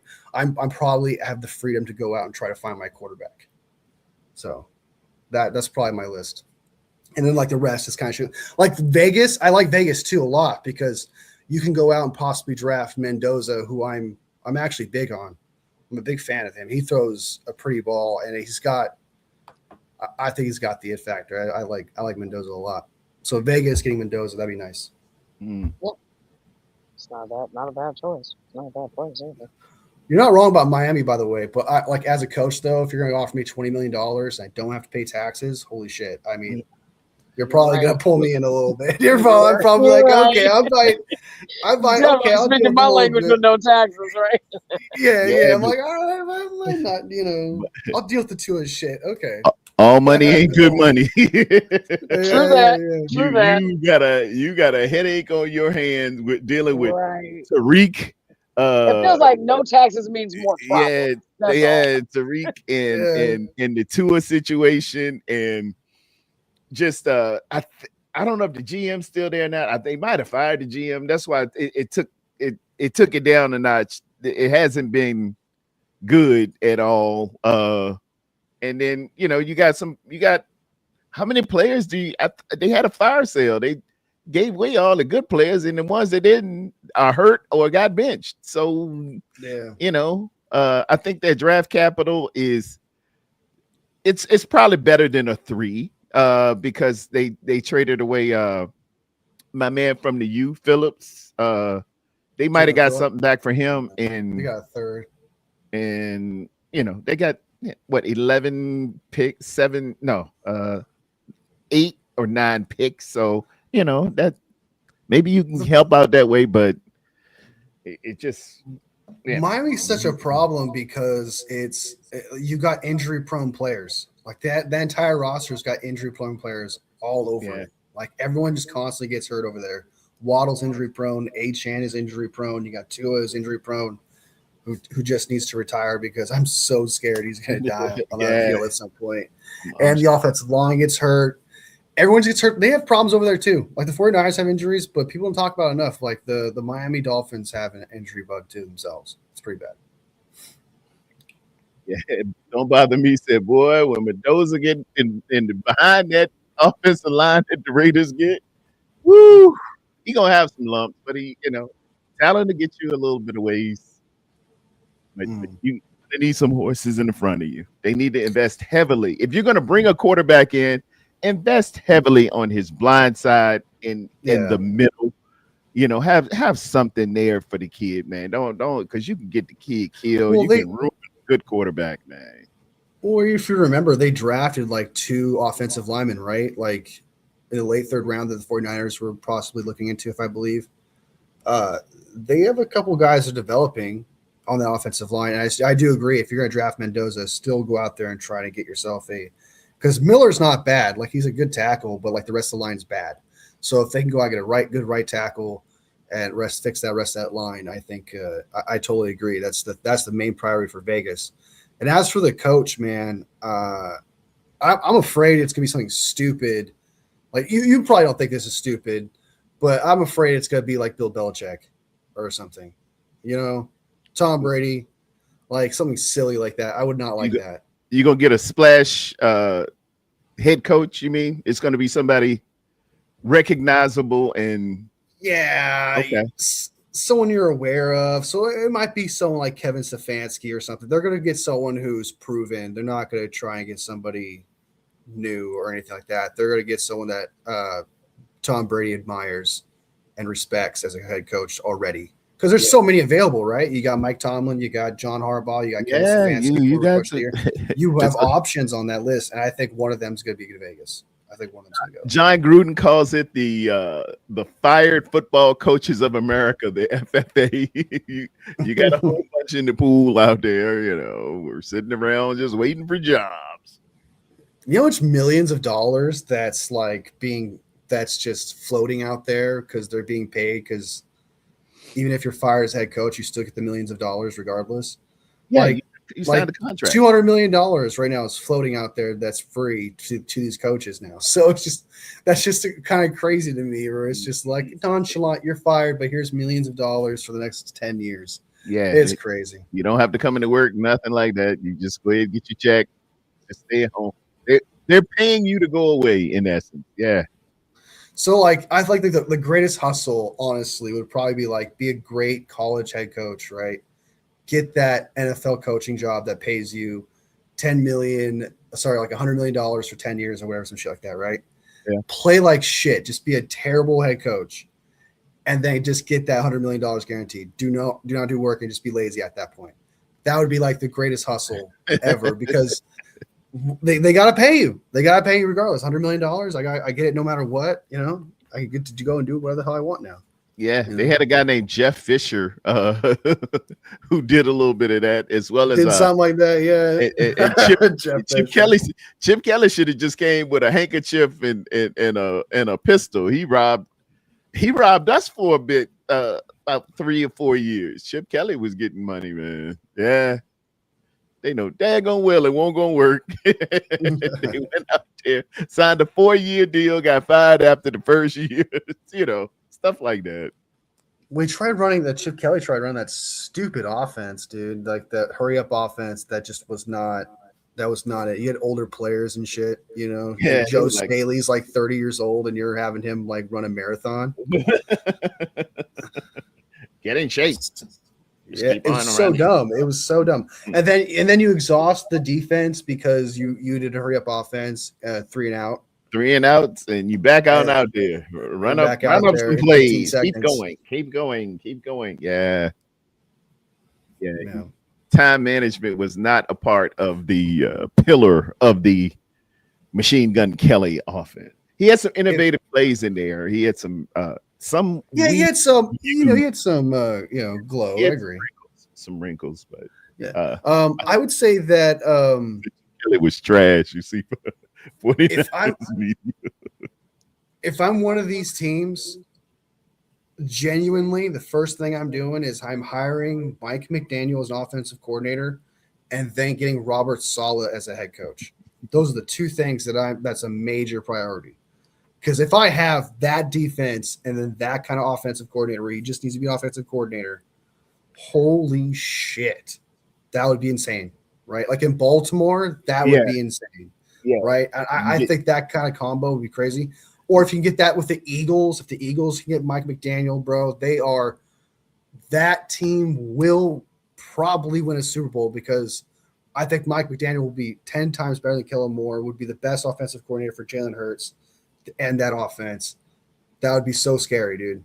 I would Yeah, be incredibly scared of that team, right? it That's what I would be think. a little different if they start calling those plays better and not tipping them like they did against us. It would make life hard for the rest of us. Hard, Yeah. indeed. So it's kind of funny how like we this is what's going to happen with these coaches. It's going to be musical chairs. So Kevin Stefanski's going to go over here. John Harbaugh is going to go over here. Mike Tomlin's going to go over here. Next thing you know, Brian Daboll is going to go over here. Like it's just going to be like I feel like 5 teams are going to go ahead and claim coaches that were prior coaches. Oh, in the previous definitely. year. That's what I think Definitely. is going to happen. That's gonna be your first pool every time. Stop it, Wolfie. Mike McDaniel he said, don't even put it in the atmosphere. Arizona is the worst job. Yeah, It's I got them down there, ranked pretty yeah. low. I got them ranked down there with Miami, but I think they didn't get rid of anybody. They might have a halfway decent draft, and they will get ball players, but they just I don't know. They just can't get right with Arizona. Something I don't know what. Some in the water, yeah. There's some Yeah, about that team for sure. And they also play a tough decision, so they can just never get that leg up. Yeah, that's kind of seemed probably to be the issue. And also, Arizona does not have a good history of being a great organization and having a good facility and being a reliable, place for players. Like they have a bad history of that. So, and it's yeah, kind of hard to succeed, when you're not good at those things, and good vibes, simple things, conveniences are a very big deal in the long run. So that's why I think that's why Arizona is so bad. They got to luck into going to the playoffs. They got to luck into it. It feels like. yeah. Bad front office. They'll burn you. And New I'm York hearing. Giants.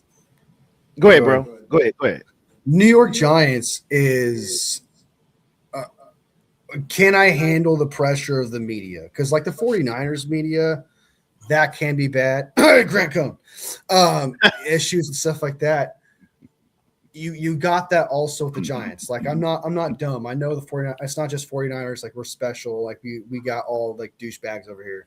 There's douchebags also with the Eagles. Like I've seen the Eagles media. If you think they don't get enough, I'm telling you right now, they do it for you. Okay, the Eagles media will do all the hating for you for that team. I promise you. They Hey, are the most toxic in media. Crazy. It's crazy. Wolfie. Giants are up there too. Wolfie. Good pressure. Wolfie. You know who Ellison's favorite guy is in the media in Philly? Who's that? Sal Palantonio. We can't stand Sal Palantonio. He hates Sal Palantonio. Ellison, do you like Sal Palantonio any good? He can't stand it. He just cringes when he hears the name Sal Palantonio. And then Ellison makes a good point about the New York Giants GM job that honestly, you have a terrible GM too. Your GM is absolute garbage. Okay. He asks his children who he should draft. That is crazy, dude. That is some insane nonsense. And you sent away Saquon, who wins a ring the next year, and Danny Dimes, who up to a point was had of like a 8-win injuries, team. yeah. If not for them injuries to Daniel Jones, I think the Colts would have made the playoffs. Yeah, they would have. They were on a roll, man. They want a roll. Favorable schedule, true, but but they were chomping up that favorable schedule, running the ball really well. They were defying odds, man. Shout out to them. Like, I mean, honestly, I thought they were going to be one of the worst teams ever. So regardless, they defied expectations like massively. I thought Daniel Jones proved a lot of people wrong that he's kind of a starting. He's not like the greatest quarterback, but he's a good quarterback. He's got that potential. Yeah, one of those rebranded, regifted, claimed off the pile guys. Yeah, and so the Giants are just giving those people away because they're stupid. They don't know how to run it. Yeah, he did bring Burns. Burns is a good ball player. He was from Carolina, and I don't know really what they did in the secondary. No big names. They got to protect the new kid that they got. Man, he's showing flashes, but he's hurt already. So you got to protect, and he's got to protect himself. You need a coach that can get to him and say, "Look, man, don't go out here. You trying to be a fullback, And Yeah. and plus they'll have a big boy coming back. What's my name? Scatterboo. Scabo, yeah. When he heals up, he's going to be a big part of that giant, toughness as well as the running game. He was having a good year before he caught an injury, and their receiver an injury too. They need to pull up that turf. Yeah. First and foremost, that's the first thing I'm doing. Pulling up that turf and putting some natural grass in there. I'm horrified to play there every time. Like I hate playing there. It scares me. Whether we playing the Jets or the Giants, MetLife has always given somebody an issue. Every time, man. Every time. Well, it just goes to show, like I don't understand that you put millions of dollars into these players. You're not going to put the best grass out there possible to make sure that they don't get injured. Like, do you think it's an advantage that you could end an opponent's injury at the risk of injuring your own? That's wild, dude. I never understood that. You put millions and millions, hundreds of millions of dollars into these players. And you got like the PGA Tour, or let's look at a golf course like Augusta National, how pristine that thing stays. And you have golfers out there, true, and they're worth millions of dollars, but it's one tournament in the year, and they can maintain one of the best surfaces in all of God's creation. And you got 53 of your best and 53 of the best coming in here, and you're doing it with some synthetic turf that grabs and cracks knees. Dude, what are we thinking? So moving on to Tennessee, I'll be honest with you. If you are a guy who's like, I don't want to deal with media, right? And I just want to try and build my team and see if this works out. Work with Cam Ward, who's got massive talent, man. I'm a big fan of his. I still think he just needs the right coach because that really matters. I feel like that's being proven more and more so throughout the, Sam Darnold and Mac Jones and all that. An offensive coordinator, the offensive mind needs to go there. I like Tennessee, man. If you're just kind of like, you just want to go out. It's the division's not hard. The media is not bad. You got a very loyal fan base. You got a franchise quarterback going on. I actually, it's the chillest job, if that makes sense. Like, kick back, smoke some pot, drink some coffee. Hey man, let's go out there and win, bro. Kind of type team. You know what I mean? And the media's not beating you up like a New York media, a San Francisco, or Chicago, or Philly. It's nobody talks about the beat writers I guess they're in Knoxville or Nashville, one of the two. Nobody ever talks, man. Oh, that media in Tennessee. Oh my God, they're those fans, man, are crazy. Yeah, you don't hear that shit like that. So like I would go there if I didn't want to deal with that kind of type of stuff. And again, you got a franchise quarterback that you could work with, and I don't think a lot of people. It's another thing, like I said, you have to believe in Cam Ward to go over there because obviously he's the guy. Right? He's the guy. So. Yeah. You don't have to go looking for a guy. You got a guy. So I bumped him up in terms of uh, players, but draft capital. They, they obviously need pieces. You need better offensive line. You want a premier O-line, for wide sure. receiver to give one of these Ohio State boys to come out there and play some wide receiver for you. Running game, I don't know. As far as a player, nobody really comes to who's their leading rusher. Who would you say is their guy? It's Pollard. Pollard is their running back, Pollard. I believe. Okay, he's okay. I mean, for crying out loud, the Tennessee Titans, like it's the Tennessee Titans is such a like in the corner. Sometimes you forget about that team, kind of type team. Yeah, that they had a number one pick in Cam Ward, and everyone forgot about him. So it's just kind of that's the media over there, right? Number That's one overall. It was like, he's our and guy. then he disappeared. Yeah, Yeah. So it's just interesting to see. Like, if you want no drama, no problems, that is it. And you probably don't get paid a lot too, either. I'm assuming that too. It's not the highest paying. Like New York's gonna probably pay you a shit ton. Baltimore's probably pay you a shit ton. Pittsburgh's probably pay you a shit ton. Like those are some like that. Cleveland, I don't think would. It really depends. They might have to overpay for a mid coach because, like I said earlier, the dysfunction of that organization is the issue. Like, I do not trust that organization whatsoever. Like, it's bad. It's so bad. Well, while we were thinking about it there, since last night and doing my research on a couple of things, I ran across this with CBS Sports. Tyler Sullivan kind of broke down how he thinks the people are going to hire and kind of what they're looking for here. The first one for the Arizona Cardinals, he said leading candidate, Robert Saleh, the San Francisco 49ers defensive coordinator. He's got Pittsburgh Steelers written all over it. Yeah. The Atlanta Falcons, they're thinking Mike McDaniel would be their guy to go to. He doesn't really give too much on this, but if you could, and this is why I like Atlanta. If you talk about meat on the bone, how I ranked them the way I did, you got in place, you got Bijan Robinson as your running back. You got a Drake good London wide receiver out there. You got a wonderful tight end, at least as far as talent.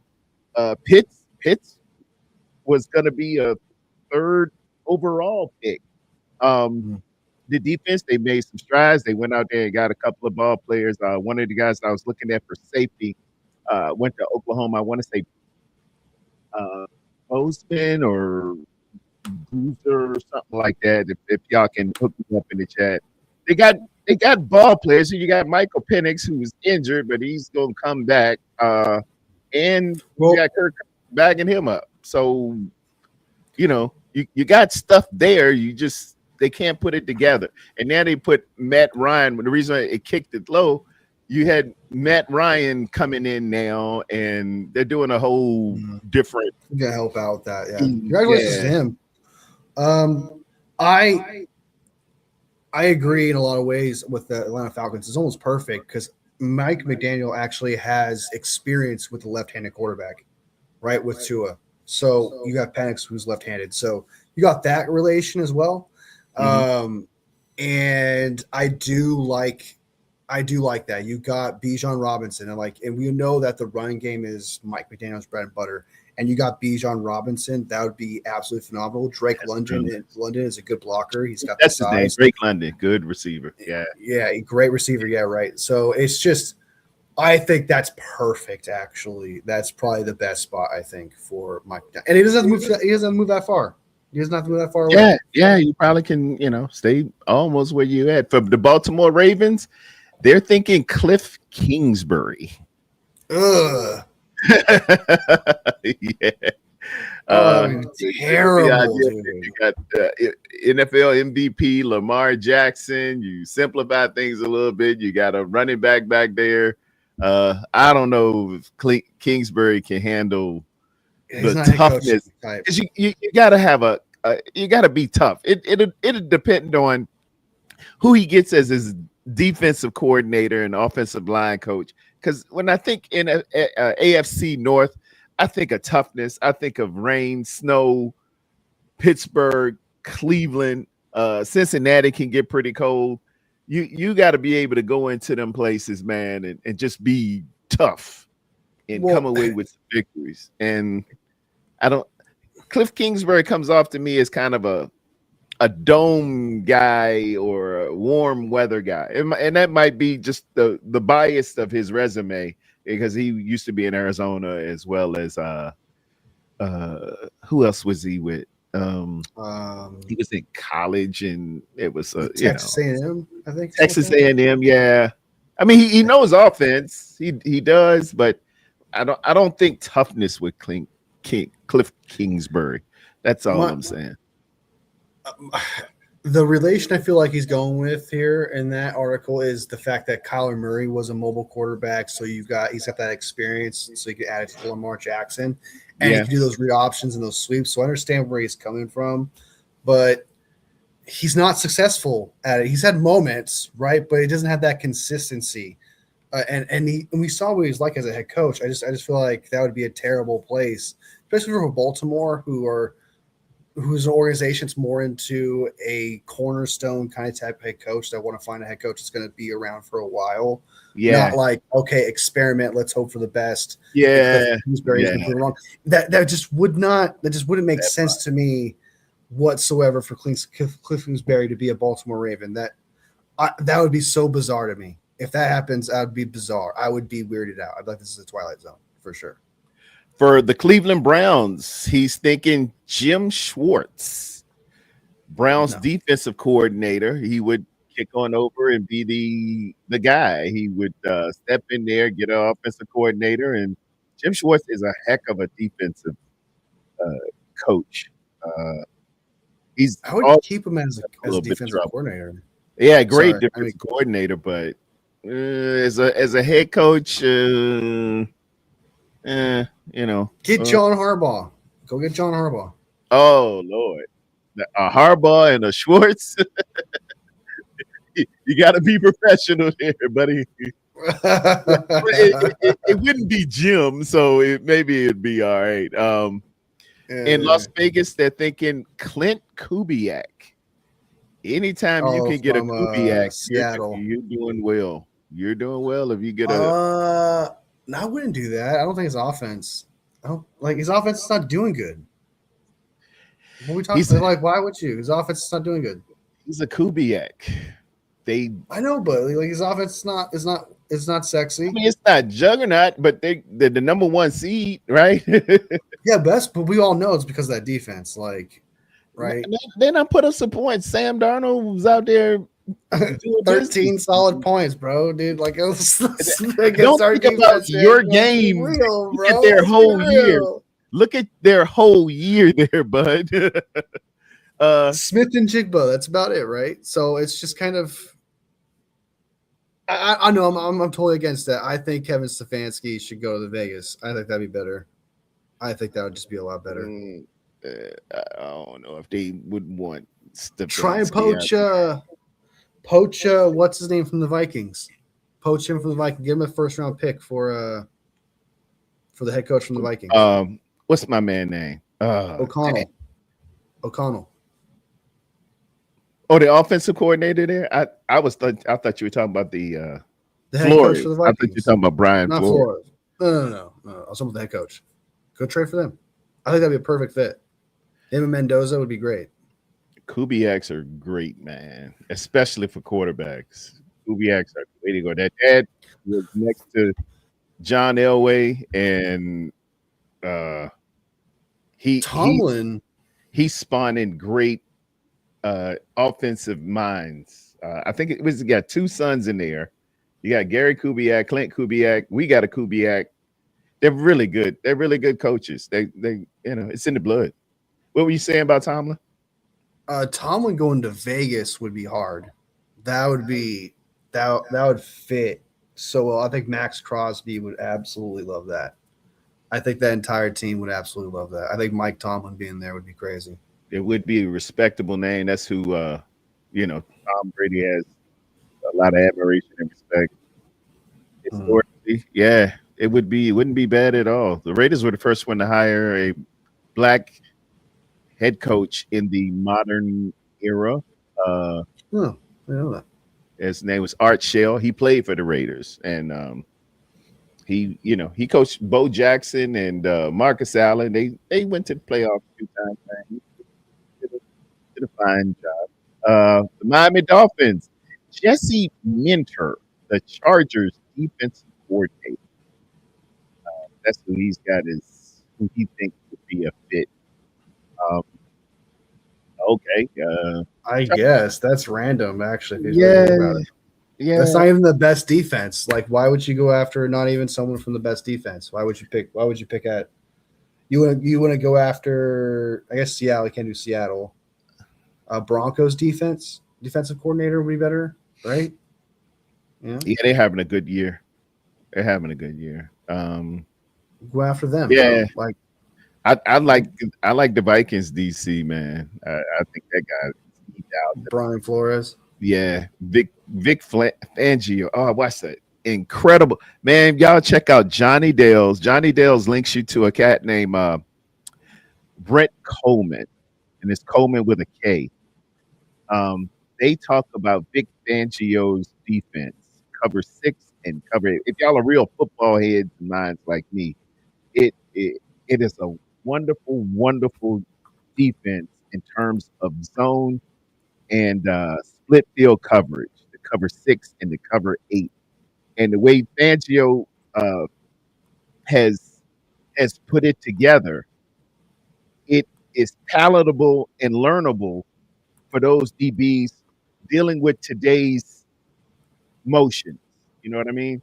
Because we get caught out there in motion, and you're calling the strong side or the weak side when you're in a zone, and when they take off or do a jet motion or orbit motion or something, it flips the strength, and guys are losing assignments. The way this uh, quarter, half, and half quarter works, the way Vic Fangio is calling it, if it gets motion or you get an overload on one side, it's really great dissertation, man. I think they gave away some trade secrets. If I'm a coach, I'm definitely looking at this, and this is a real football gearhead, way you Mm. can coach that zone. It's really good. Um, Um, in New York, they're thinking John Harbaugh, but in New York Giants, I don't hate it. that'd be real nice. I That would mean, fit. he can handle the media. He's got that experience. He can handle that He's got pressure. cash, he's got a Super Bowl. He's won in the league. He Mm. knows what it's like to have a decent quarterback. He had Flacco. He had Lamar. He believes in defense. Big, and he came from the special teams world, so that's a good thing too. Yeah, Yeah, he's more of a defense guy for sure. But like, he's obviously a special teams coach, like you said, and then he became head coach. But he's more of a defensive guy, as we know. And you got that massive D line with all those first round picks: Thibodeau, Burns, and then Carter. Like, so you got a great start there for him. So actually, I like that. yeah. Red Jet says that Nuwasu commented under Fred Warner's post saying the road ends here, brother. What a douchebag. What a bag No. of douche. It's a Seahawk guy. Okay. Yeah, Yeah. it's a Seahawk guy said that Road the ends road here, dude. ends here. What a douchebag. Oh gosh, dude. I hope they lose so bad, dude. They're cocky. That means they're cocky. Hey, that means they're cocky. That means Yeah. they're feeling themselves. That means we Oh might yeah. catch them off Yeah. guard. You got that number one seed and sitting pretty. Hey, we had a battle for it, and we just missed opportunities, and they got it. So, to the victor go the spoils for a little while. We'll have a chance to shut their mouth. Who's the playoff quarterback, right? And I think Brock Purdy can go out there and get that. You heard about the stat that recently about the 4 playoff things. Have you heard about that? Yes. amongst four all four playoff wins from behind. in the Um, fourth quarter, in down the fourth 6 quarter. plus. Yeah, I'm Only active quarterback CEO. is Patrick Mahomes. Yeah, I'm CEO of Rockefeller Records, and that is a go ahead and inform our audience again, because ain't nobody else putting this out. Just Mr. Lombardi. That's where I heard it from. And Brock Purdy has 4 comebacks in the playoffs, which is most amongst all quarterbacks in the NFL except Patrick Mahomes. 4, okay, and he's been in the playoffs. This will be his 3rd time in the okay. playoffs. Um, you know, That's what crazy. while y'all are saying, is let's replace them with Joe Burrow and all these boys sitting at home, eating them wish sandwiches, and we coulda hors d'oeuvres. Just put that one in your pipe and smoke it. That's all we do. Okay, for the Tennessee Titans, as I read, they're thinking Kevin Stefanski. Okay, Or this is what this writer says. He thinks I like that a lot. I he actually would like be that. Perfect. he would be a great fit. New quarterback, Kevin Stefanski in there. Um, I think he would like Cam. Who wouldn't like Cam Ward, man? He needs direction. He just really needs players, man. He needs Hold on. better offensive linemen around him. And that concludes the list.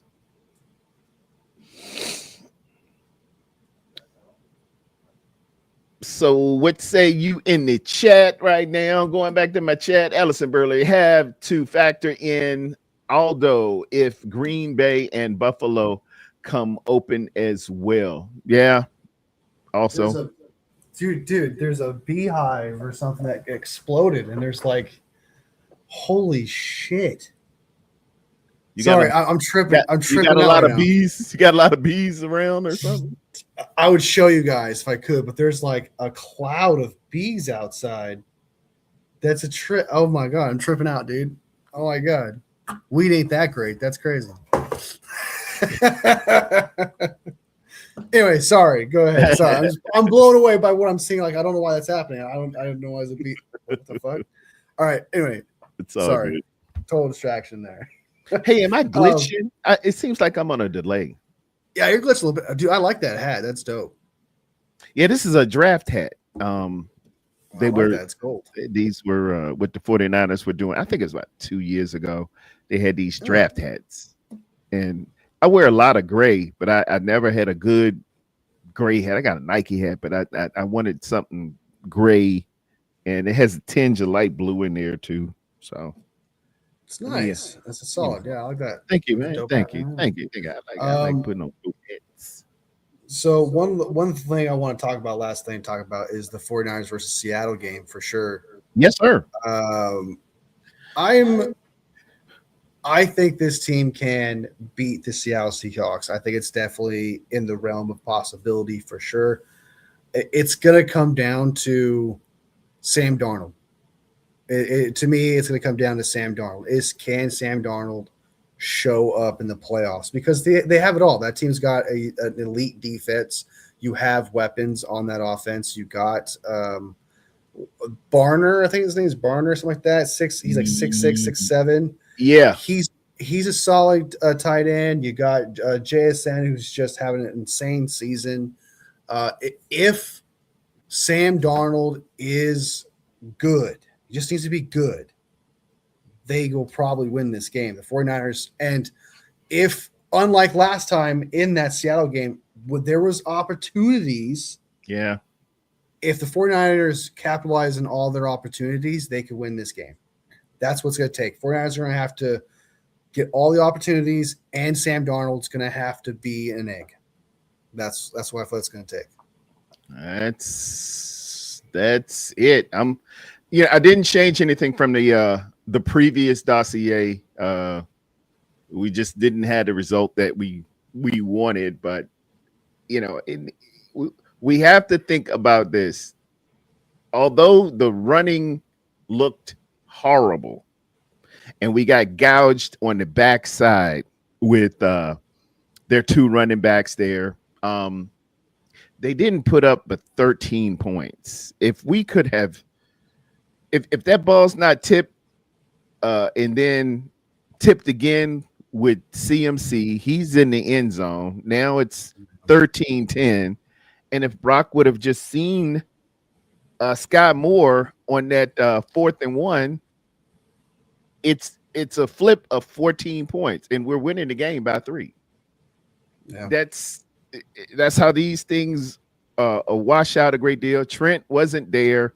Of course, Kittle was. So I think we're gonna give what we call a zero-sum gain on that one in terms of personnel. But Wolfie, it is my belief that when your boy called out late with 90 minutes left, you drill into him so hard for this, bro. And I think that really threw Kyle off.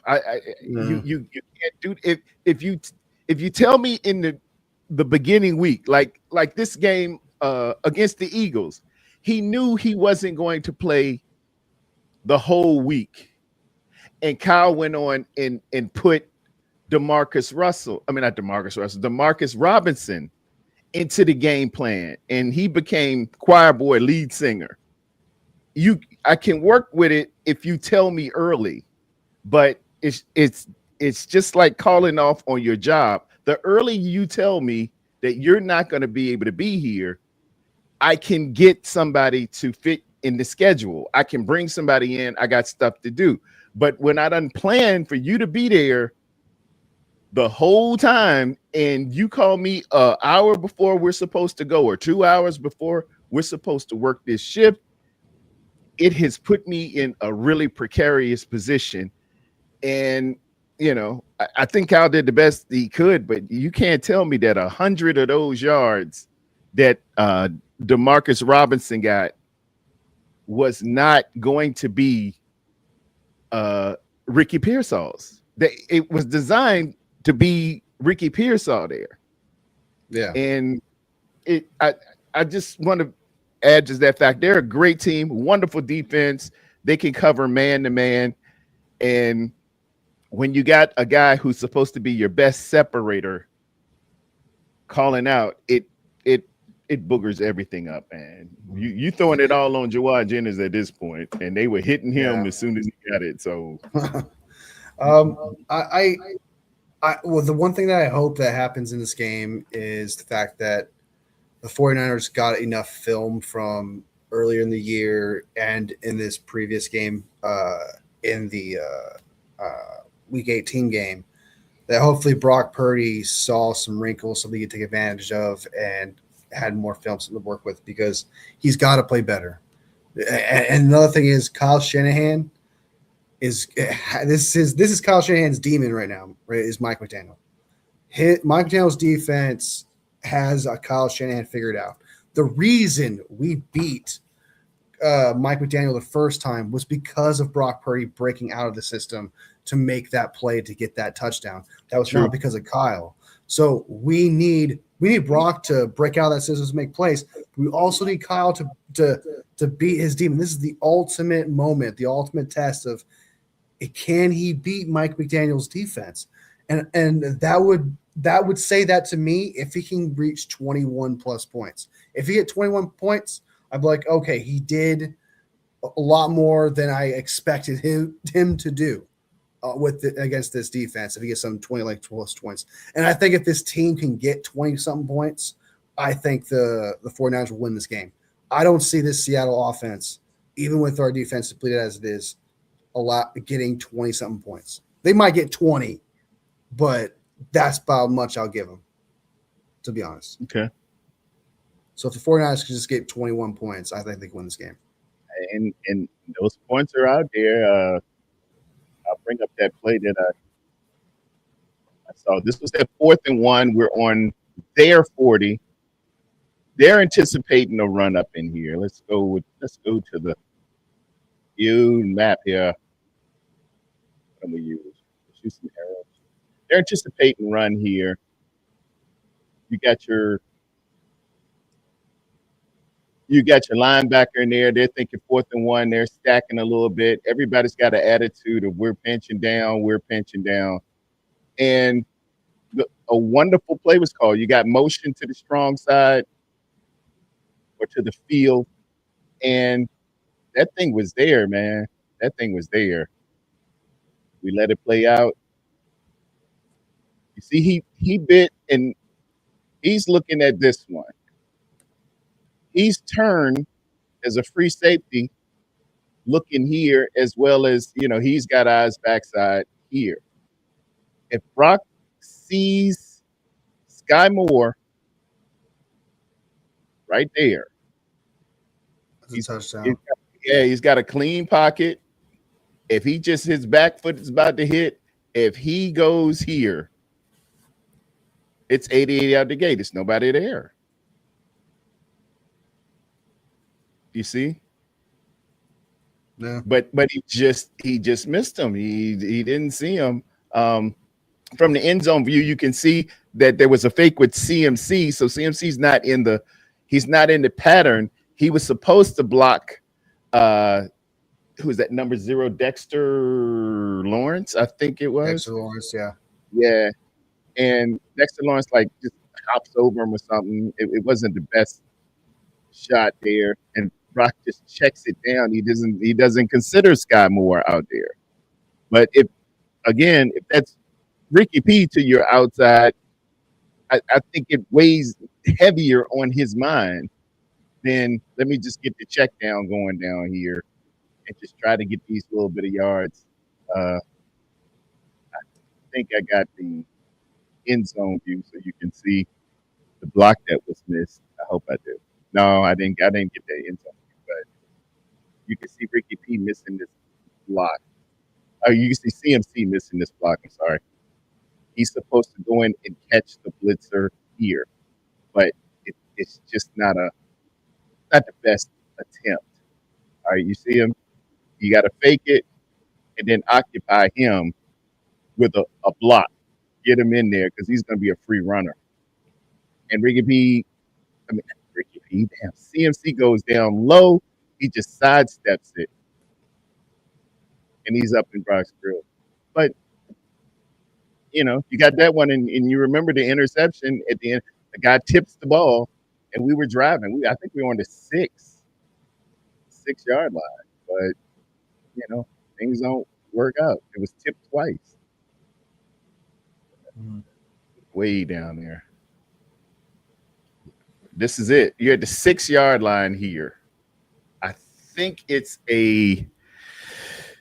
want to say it's a 2nd down, and we're just gonna have him do a little checkout route or what we call a shoot. And it just so happened, man, this guy gets his hand up. He's on the shoot. And we scored on this to the opposite side against Philly for the go-ahead run. No, I don't want to say it was the exact play, but it was the same principle of break. He was manned up. You got the man-on-man that you're looking for, and you got CMC 1-on-1 who no linebacker or safety really can hang with him, and it gets tipped at the line. Bad luck, dude. And it hits his hands, even though it got tipped, and it just goes to the daggone DB who's trailing. He's beat, but he's out there tackling.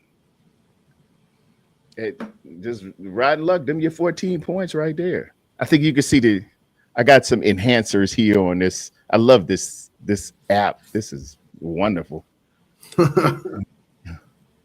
Who's getting his hands up? Right there. How do I zoom? Yeah, he gets a tip here. You see it? That's when it gets tipped the first time right there. And I got to clear it. Open recent camera. How do I clear that thing? It's a pretty great. Just go back. Go escape. There it is. Yeah, he's right there on the tip. And then he's beat if this ball goes to where it's supposed to go and I hit the wrong thing. If it goes to the outside, he's got blue skies and rainbow pops out That's here. probably a touchdown. Yeah. And he's walking into the end zone, dude.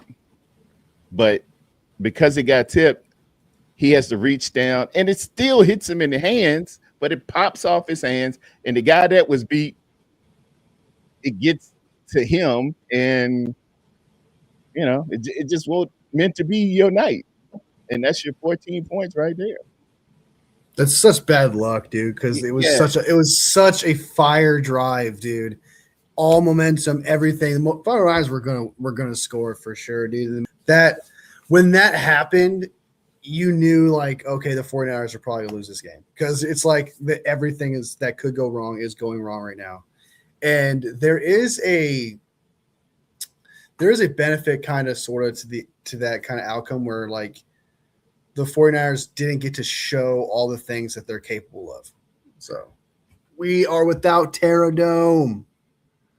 He has to figure out his stuff. So I got to bounce anyway here soon. Well, can you hear me at least?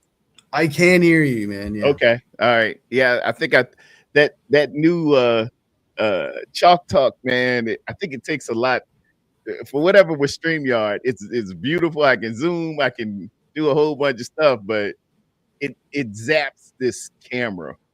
For whatever That's crazy, dude. it just zaps it. I can bad. do about 4 plays with it. And when I switch it to the old Telestrator, StreamYard likes that one a lot better. It's you can stay here all day long. Hey, we're here for you. But I don't want to use Telestrator. I want to use Chalk Talk because it got better features. Yeah. It looks cooler. You can do more with it. But nonetheless, what do you got for me, Wolfie? Anything else you wanted to cover besides us playing good football, going up to Seattle and letting our linebackers play downhill? We got to play as a unit, play in tandem. We got to make the fits, and for God's sake, be good on the backside and not give up those gaping runs to where they were just wide open. It hurt my feelings to see us just giving up big runs like that. And sure. be careful with the ball. And we play these guys 2 times a year, man. It's just Seattle. We know they the number 1 seed and all of that, but dude, we could have been that. It was just a matter of the game. They're not great because they're the number 1 seed. It's Seattle. We play Seattle. It's a division game, and let's line up and do what we do. Yeah, it's really kind of to add on what you say about the we've played them twice. This is a divisional game. It's not like there's someone outside division who's number 1 seed, so we're not familiar with so much. So we're really familiar with this team, so we got that advantage where it's because we all know division games aren't the same. We understand that the Seahawks are supposed to be the best team in football right now. We understand the 49ers are the underdogs here, but they do have that division aspect of it all where anything can happen in division games. So yeah, I will also say this, if I don't see anybody when I go live for the game or anything like that, like appreciate what this team has done so far. Right? Like what this team has accomplished is something to be proud of, regardless how this game ends. Like it's not we said it before the playoffs started. Like just making it here is already an incredible feat. The 49ers are playing with house money. So whatever you get is a reward, I feel like, for being a fan from here on out. I think the 49ers can win this division game and go to the NFC Championship game. I do believe that. But if it doesn't happen, it's okay. Like this is just not the year for everything to go right and go all in and just, go for that Super Bowl, right? That's more like next year. Next year we have seasoned freshman players. We have seasoned sophomore players. A lot of players are going to come back next year. So it's not over, and just appreciate how far we've come. And that's all I want to say. I'm a big strike while the iron is hot. Next year is not given. it rarely, happens like that. Or it does, to be that team that they say, oh, they're next year's champion, oh, they're a year away, they're a player away, a year away. Dude, if you in there, cut the fool and act like you in there because you don't know. Dan Marino is waiting on next year. You see what I'm saying? He went to the Super Bowl back in 1984. We had to tap that A. But that's what everybody was saying. Oh my God, when next year, and probably for years to come, you're gonna see Dan Marino in all of the Super Bowls. Dan's still waiting on it. It ain't promised, dude. It ain't promised. So if you feel like you got lightning in the bottle, I don't care who is hurt. I don't care when things are in striking distance, sell out and get what you got to get and go where you got to go. Because I don't, man, Robert Saleh could get a job. They already saying hey, he could go to Arizona next year. Somebody could take away Brent Boyer, and that's a side note too. The reason why our special teams kind of seemingly plateaued and they're not as devastating as they were is because we've accumulated so many injuries. All those special teamers have to play. Linebackers and safeties make up your special teams. Where have we been hurt the most?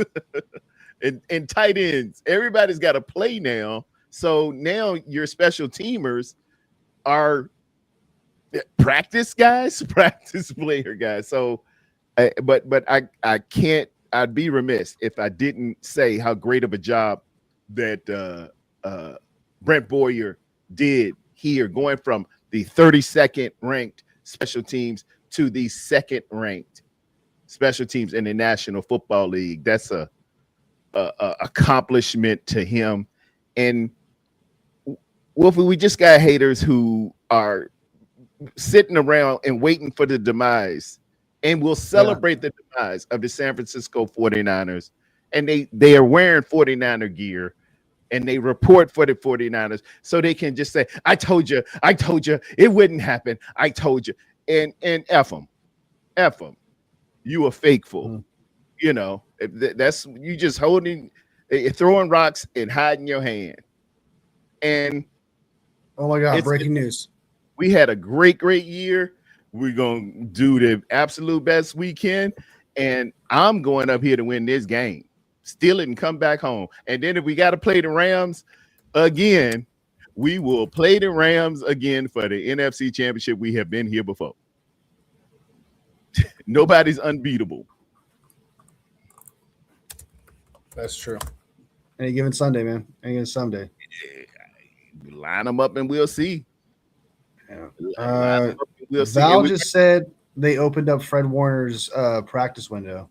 That's what Val just said. And if I got Kylie Young out here, he probably facts. I love that, man. Thank you so much. Yeah, I put the facts on there. Val B is she's got her ear to the ground out there, like on how they used to see if the train was coming. You just you listen to the thing. Oh yeah, it's about 20 minutes out. Like she like radar. I don't see anything on it. He was getting pretty close. But yeah, I heard that there's potential, but I don't see any posts or anything like that about that. Got me all excited. This is something Callie Young mentioned as well. Shout out to my CFO, Rockefeller Records. Having Siegel over Brown will help. I totally agree. Brown is a liability in coverage, man. Brown is like, what can Brown do for you? Now, he's good against a run. That's going to help. But Siegel, man, I really think we should have leaned on him more this year. He was instrumental in the big win against the Rams the first time. Yeah. And he's hey, man, such a solid player. He's going to be he's a future starter for sure. Mm-hmm. Should have been now. He's next year now.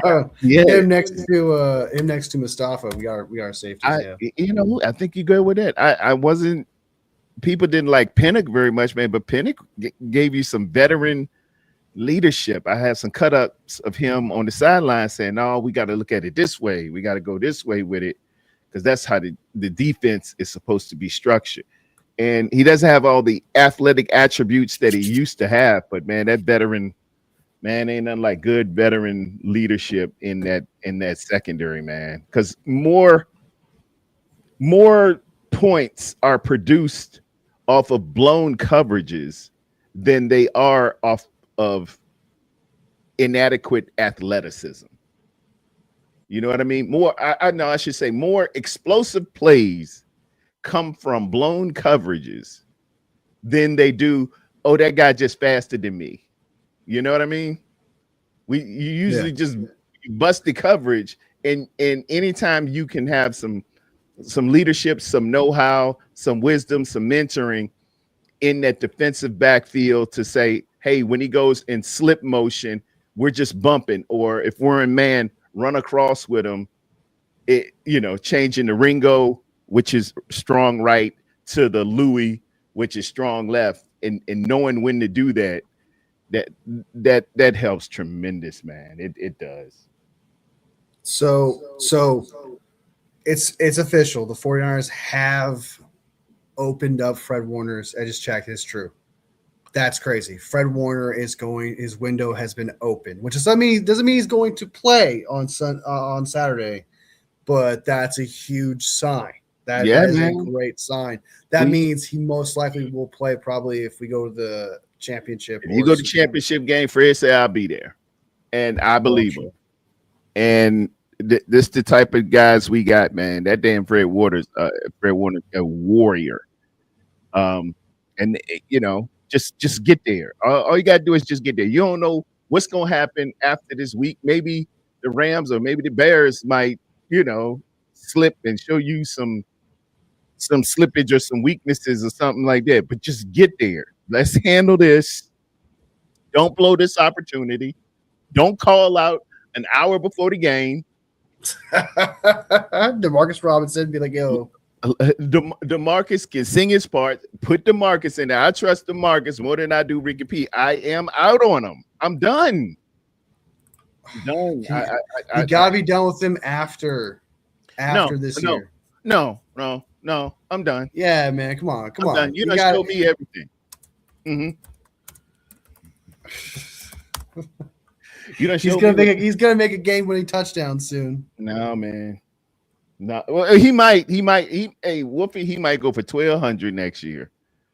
But Wolfie, don't count on it. You're done with these Gators, dude. That's hilarious. If it happened, it will be a happy accident. I'm done on him, and I believe Kyle done on him too.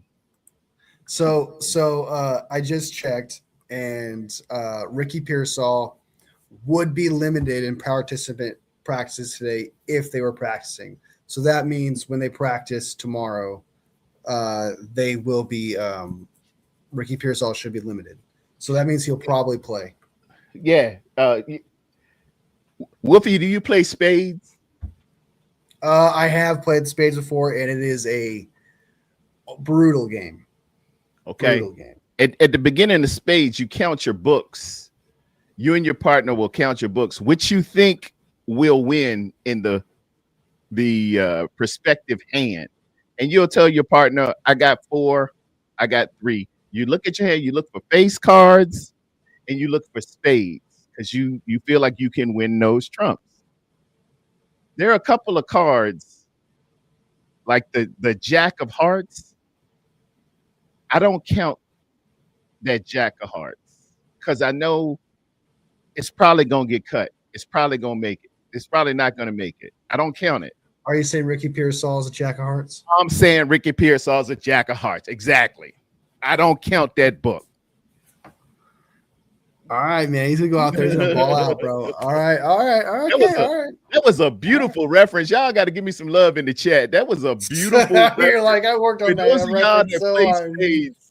If y'all can't get that one, man, I'm preaching better than y'all amening right now. I don't count that book. Now I'm gonna play it.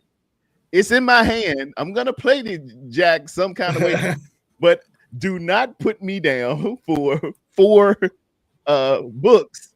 Oh, He's gonna be like Queen of Spades. I'm only counting Ace and the King and maybe the Queen, but I know damn well that Jack ain't gonna walk. All right. All right, All right, man. man. I gotta bounce. It's been wonderful. You and shout out to Ms. Red Jet Shell. Thank you so much for coming in here.